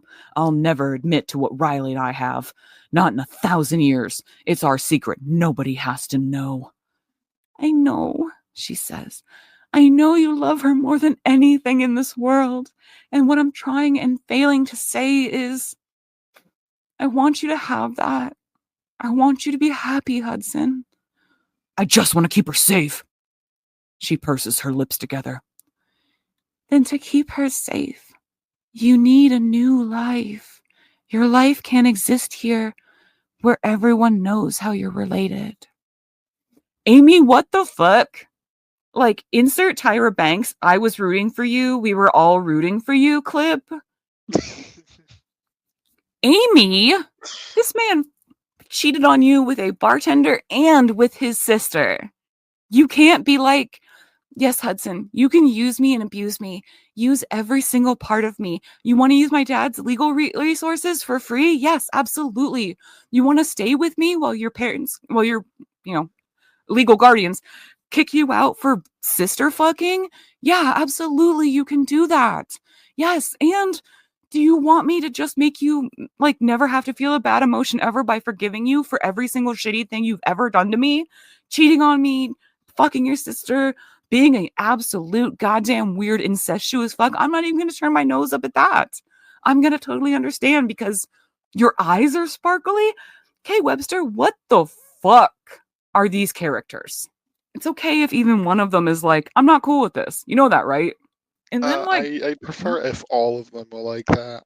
wouldn't that be better if everyone was like, ew, and we just like they had to like, I don't know, any conflict had to like actually move out of town, like change their names, have to give up on the remaining. I mean, there's only two people left in their family, their aunt and uncle. They don't even like them that much anyway. But no, of course, Kay Webster can't have that, so she rolls it all into an happily ever after. Even Hudson's ex-girlfriend, can't she has to leave by giving them her full blessing because they're not doing anything wrong. Look, all right, here we go. Let's do this epilogue. Amy, what the fuck? Then Hudson goes in to see Riley. There's a paragraph break. It picks up 2 months later. Writing note for Kay Webster. This is what a new chapter is actually for. But okay, Gra. Then they're leaving on a trip. Aunt Becky's all, I don't condone this, but have fun, kids. And we find out that Hudson and Riley are still denying it, even though everyone knows and is mostly accepting. First, they stop at Travis's house so Riley can get fake IDs, and then they go to a place in Arkansas where their parents got married. Can we all see where this is going? Yeah. They get married and have sex, and the scene ends with this gross quote. She's my wife, my sister, my everything. Travis got like beaten on by Hudson, right?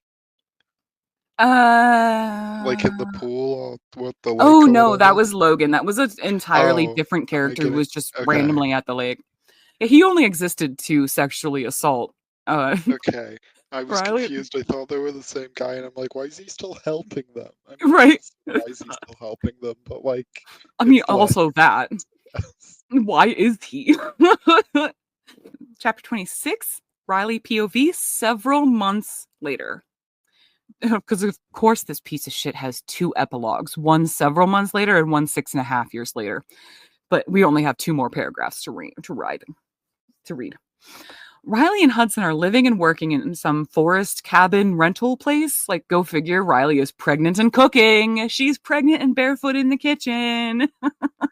Hey, Malice, would you like to guess the sex of the baby? Is it a boy? It's a boy! Girl, you're so smart! How'd you know? Oh, yeah, she's in a Kay Webster book. You're right. But don't worry about the kid thing because, as Riley tells us, despite the hate and disgust geared towards the subject, I've yet to find any proof that birth defects and mental disorders are linked to incest. Did you try a basic Google, Riley? Because that would help. The chapter ends. No one cares. Epilogue. Hudson. 6.5 years later, because Kay Webster will be goddamned if a woman gets the last word. Hudson and Riley have named their first son JJ. So, Joey, if you're listening to this, you're in the book, babe. And JJ is running with Hunter, the baby Becky was pregnant with. So yes, don't worry. They both had boys first. Thank fucking God. If they weren't boy mommies, I don't know what I would do. Kay Webster would fling herself off a cliff if she was forced to imagine anyone giving birth to a child with a vagina. First, Riley and Hudson also have a daughter, but she gets next to no screen time. And we're told Riley is pregnant with their third kid. Thank God, it's another boy, don't worry. We find out that Hudson and Riley are still pretending that Travis keeps knocking Riley up, even though everyone knows it's bullshit. Then it ends. Thank God, that's the last bit of this. We have gotten through Hail by Kay Webster. Did you enjoy Travis it? Okay with that? No, I did not. Right? It's just, they just keep, it is a throwaway line of, they just keep pretending that Travis is a deadbeat dad. What? No. Hudson and Riley live in an entirely different state now than Travis. Do they think? And they live together. And all the kids look exactly like both of them and not like Travis at all. But they are pretending that Travis keeps driving across state lines to impregnate Riley and then just bounces. But also, like, so many people know at this point. Like, what's the point? What does it mean? The only people they see who know who they really are, because like in the epilogue it does say like they her fake name that she took for their fake ID was Heather from the cake mix up earlier. Like, they thought it was very funny. The only people who know that they're related are their aunt and uncle, who again they could have just not had a relationship with, but they do, and their aunt and uncle very clearly know. Like, it's very clearly spelled out that the aunt and uncle are just pretending to believe it, and everyone is also pretending to believe that they believe it. You know, everyone's very like wink wink nudge nudge about it. Like, why don't you just fucking tell them and stop doing this weird thing and leave Travis the fuck out of it? Yeah. And like, they're like, oh yeah, he's such a deadbeat dad.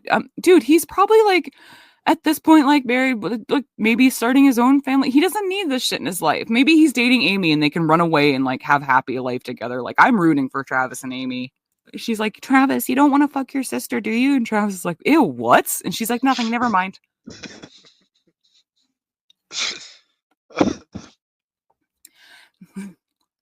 Yeah, that book took it the fuck out of me. Yeah. Yeah.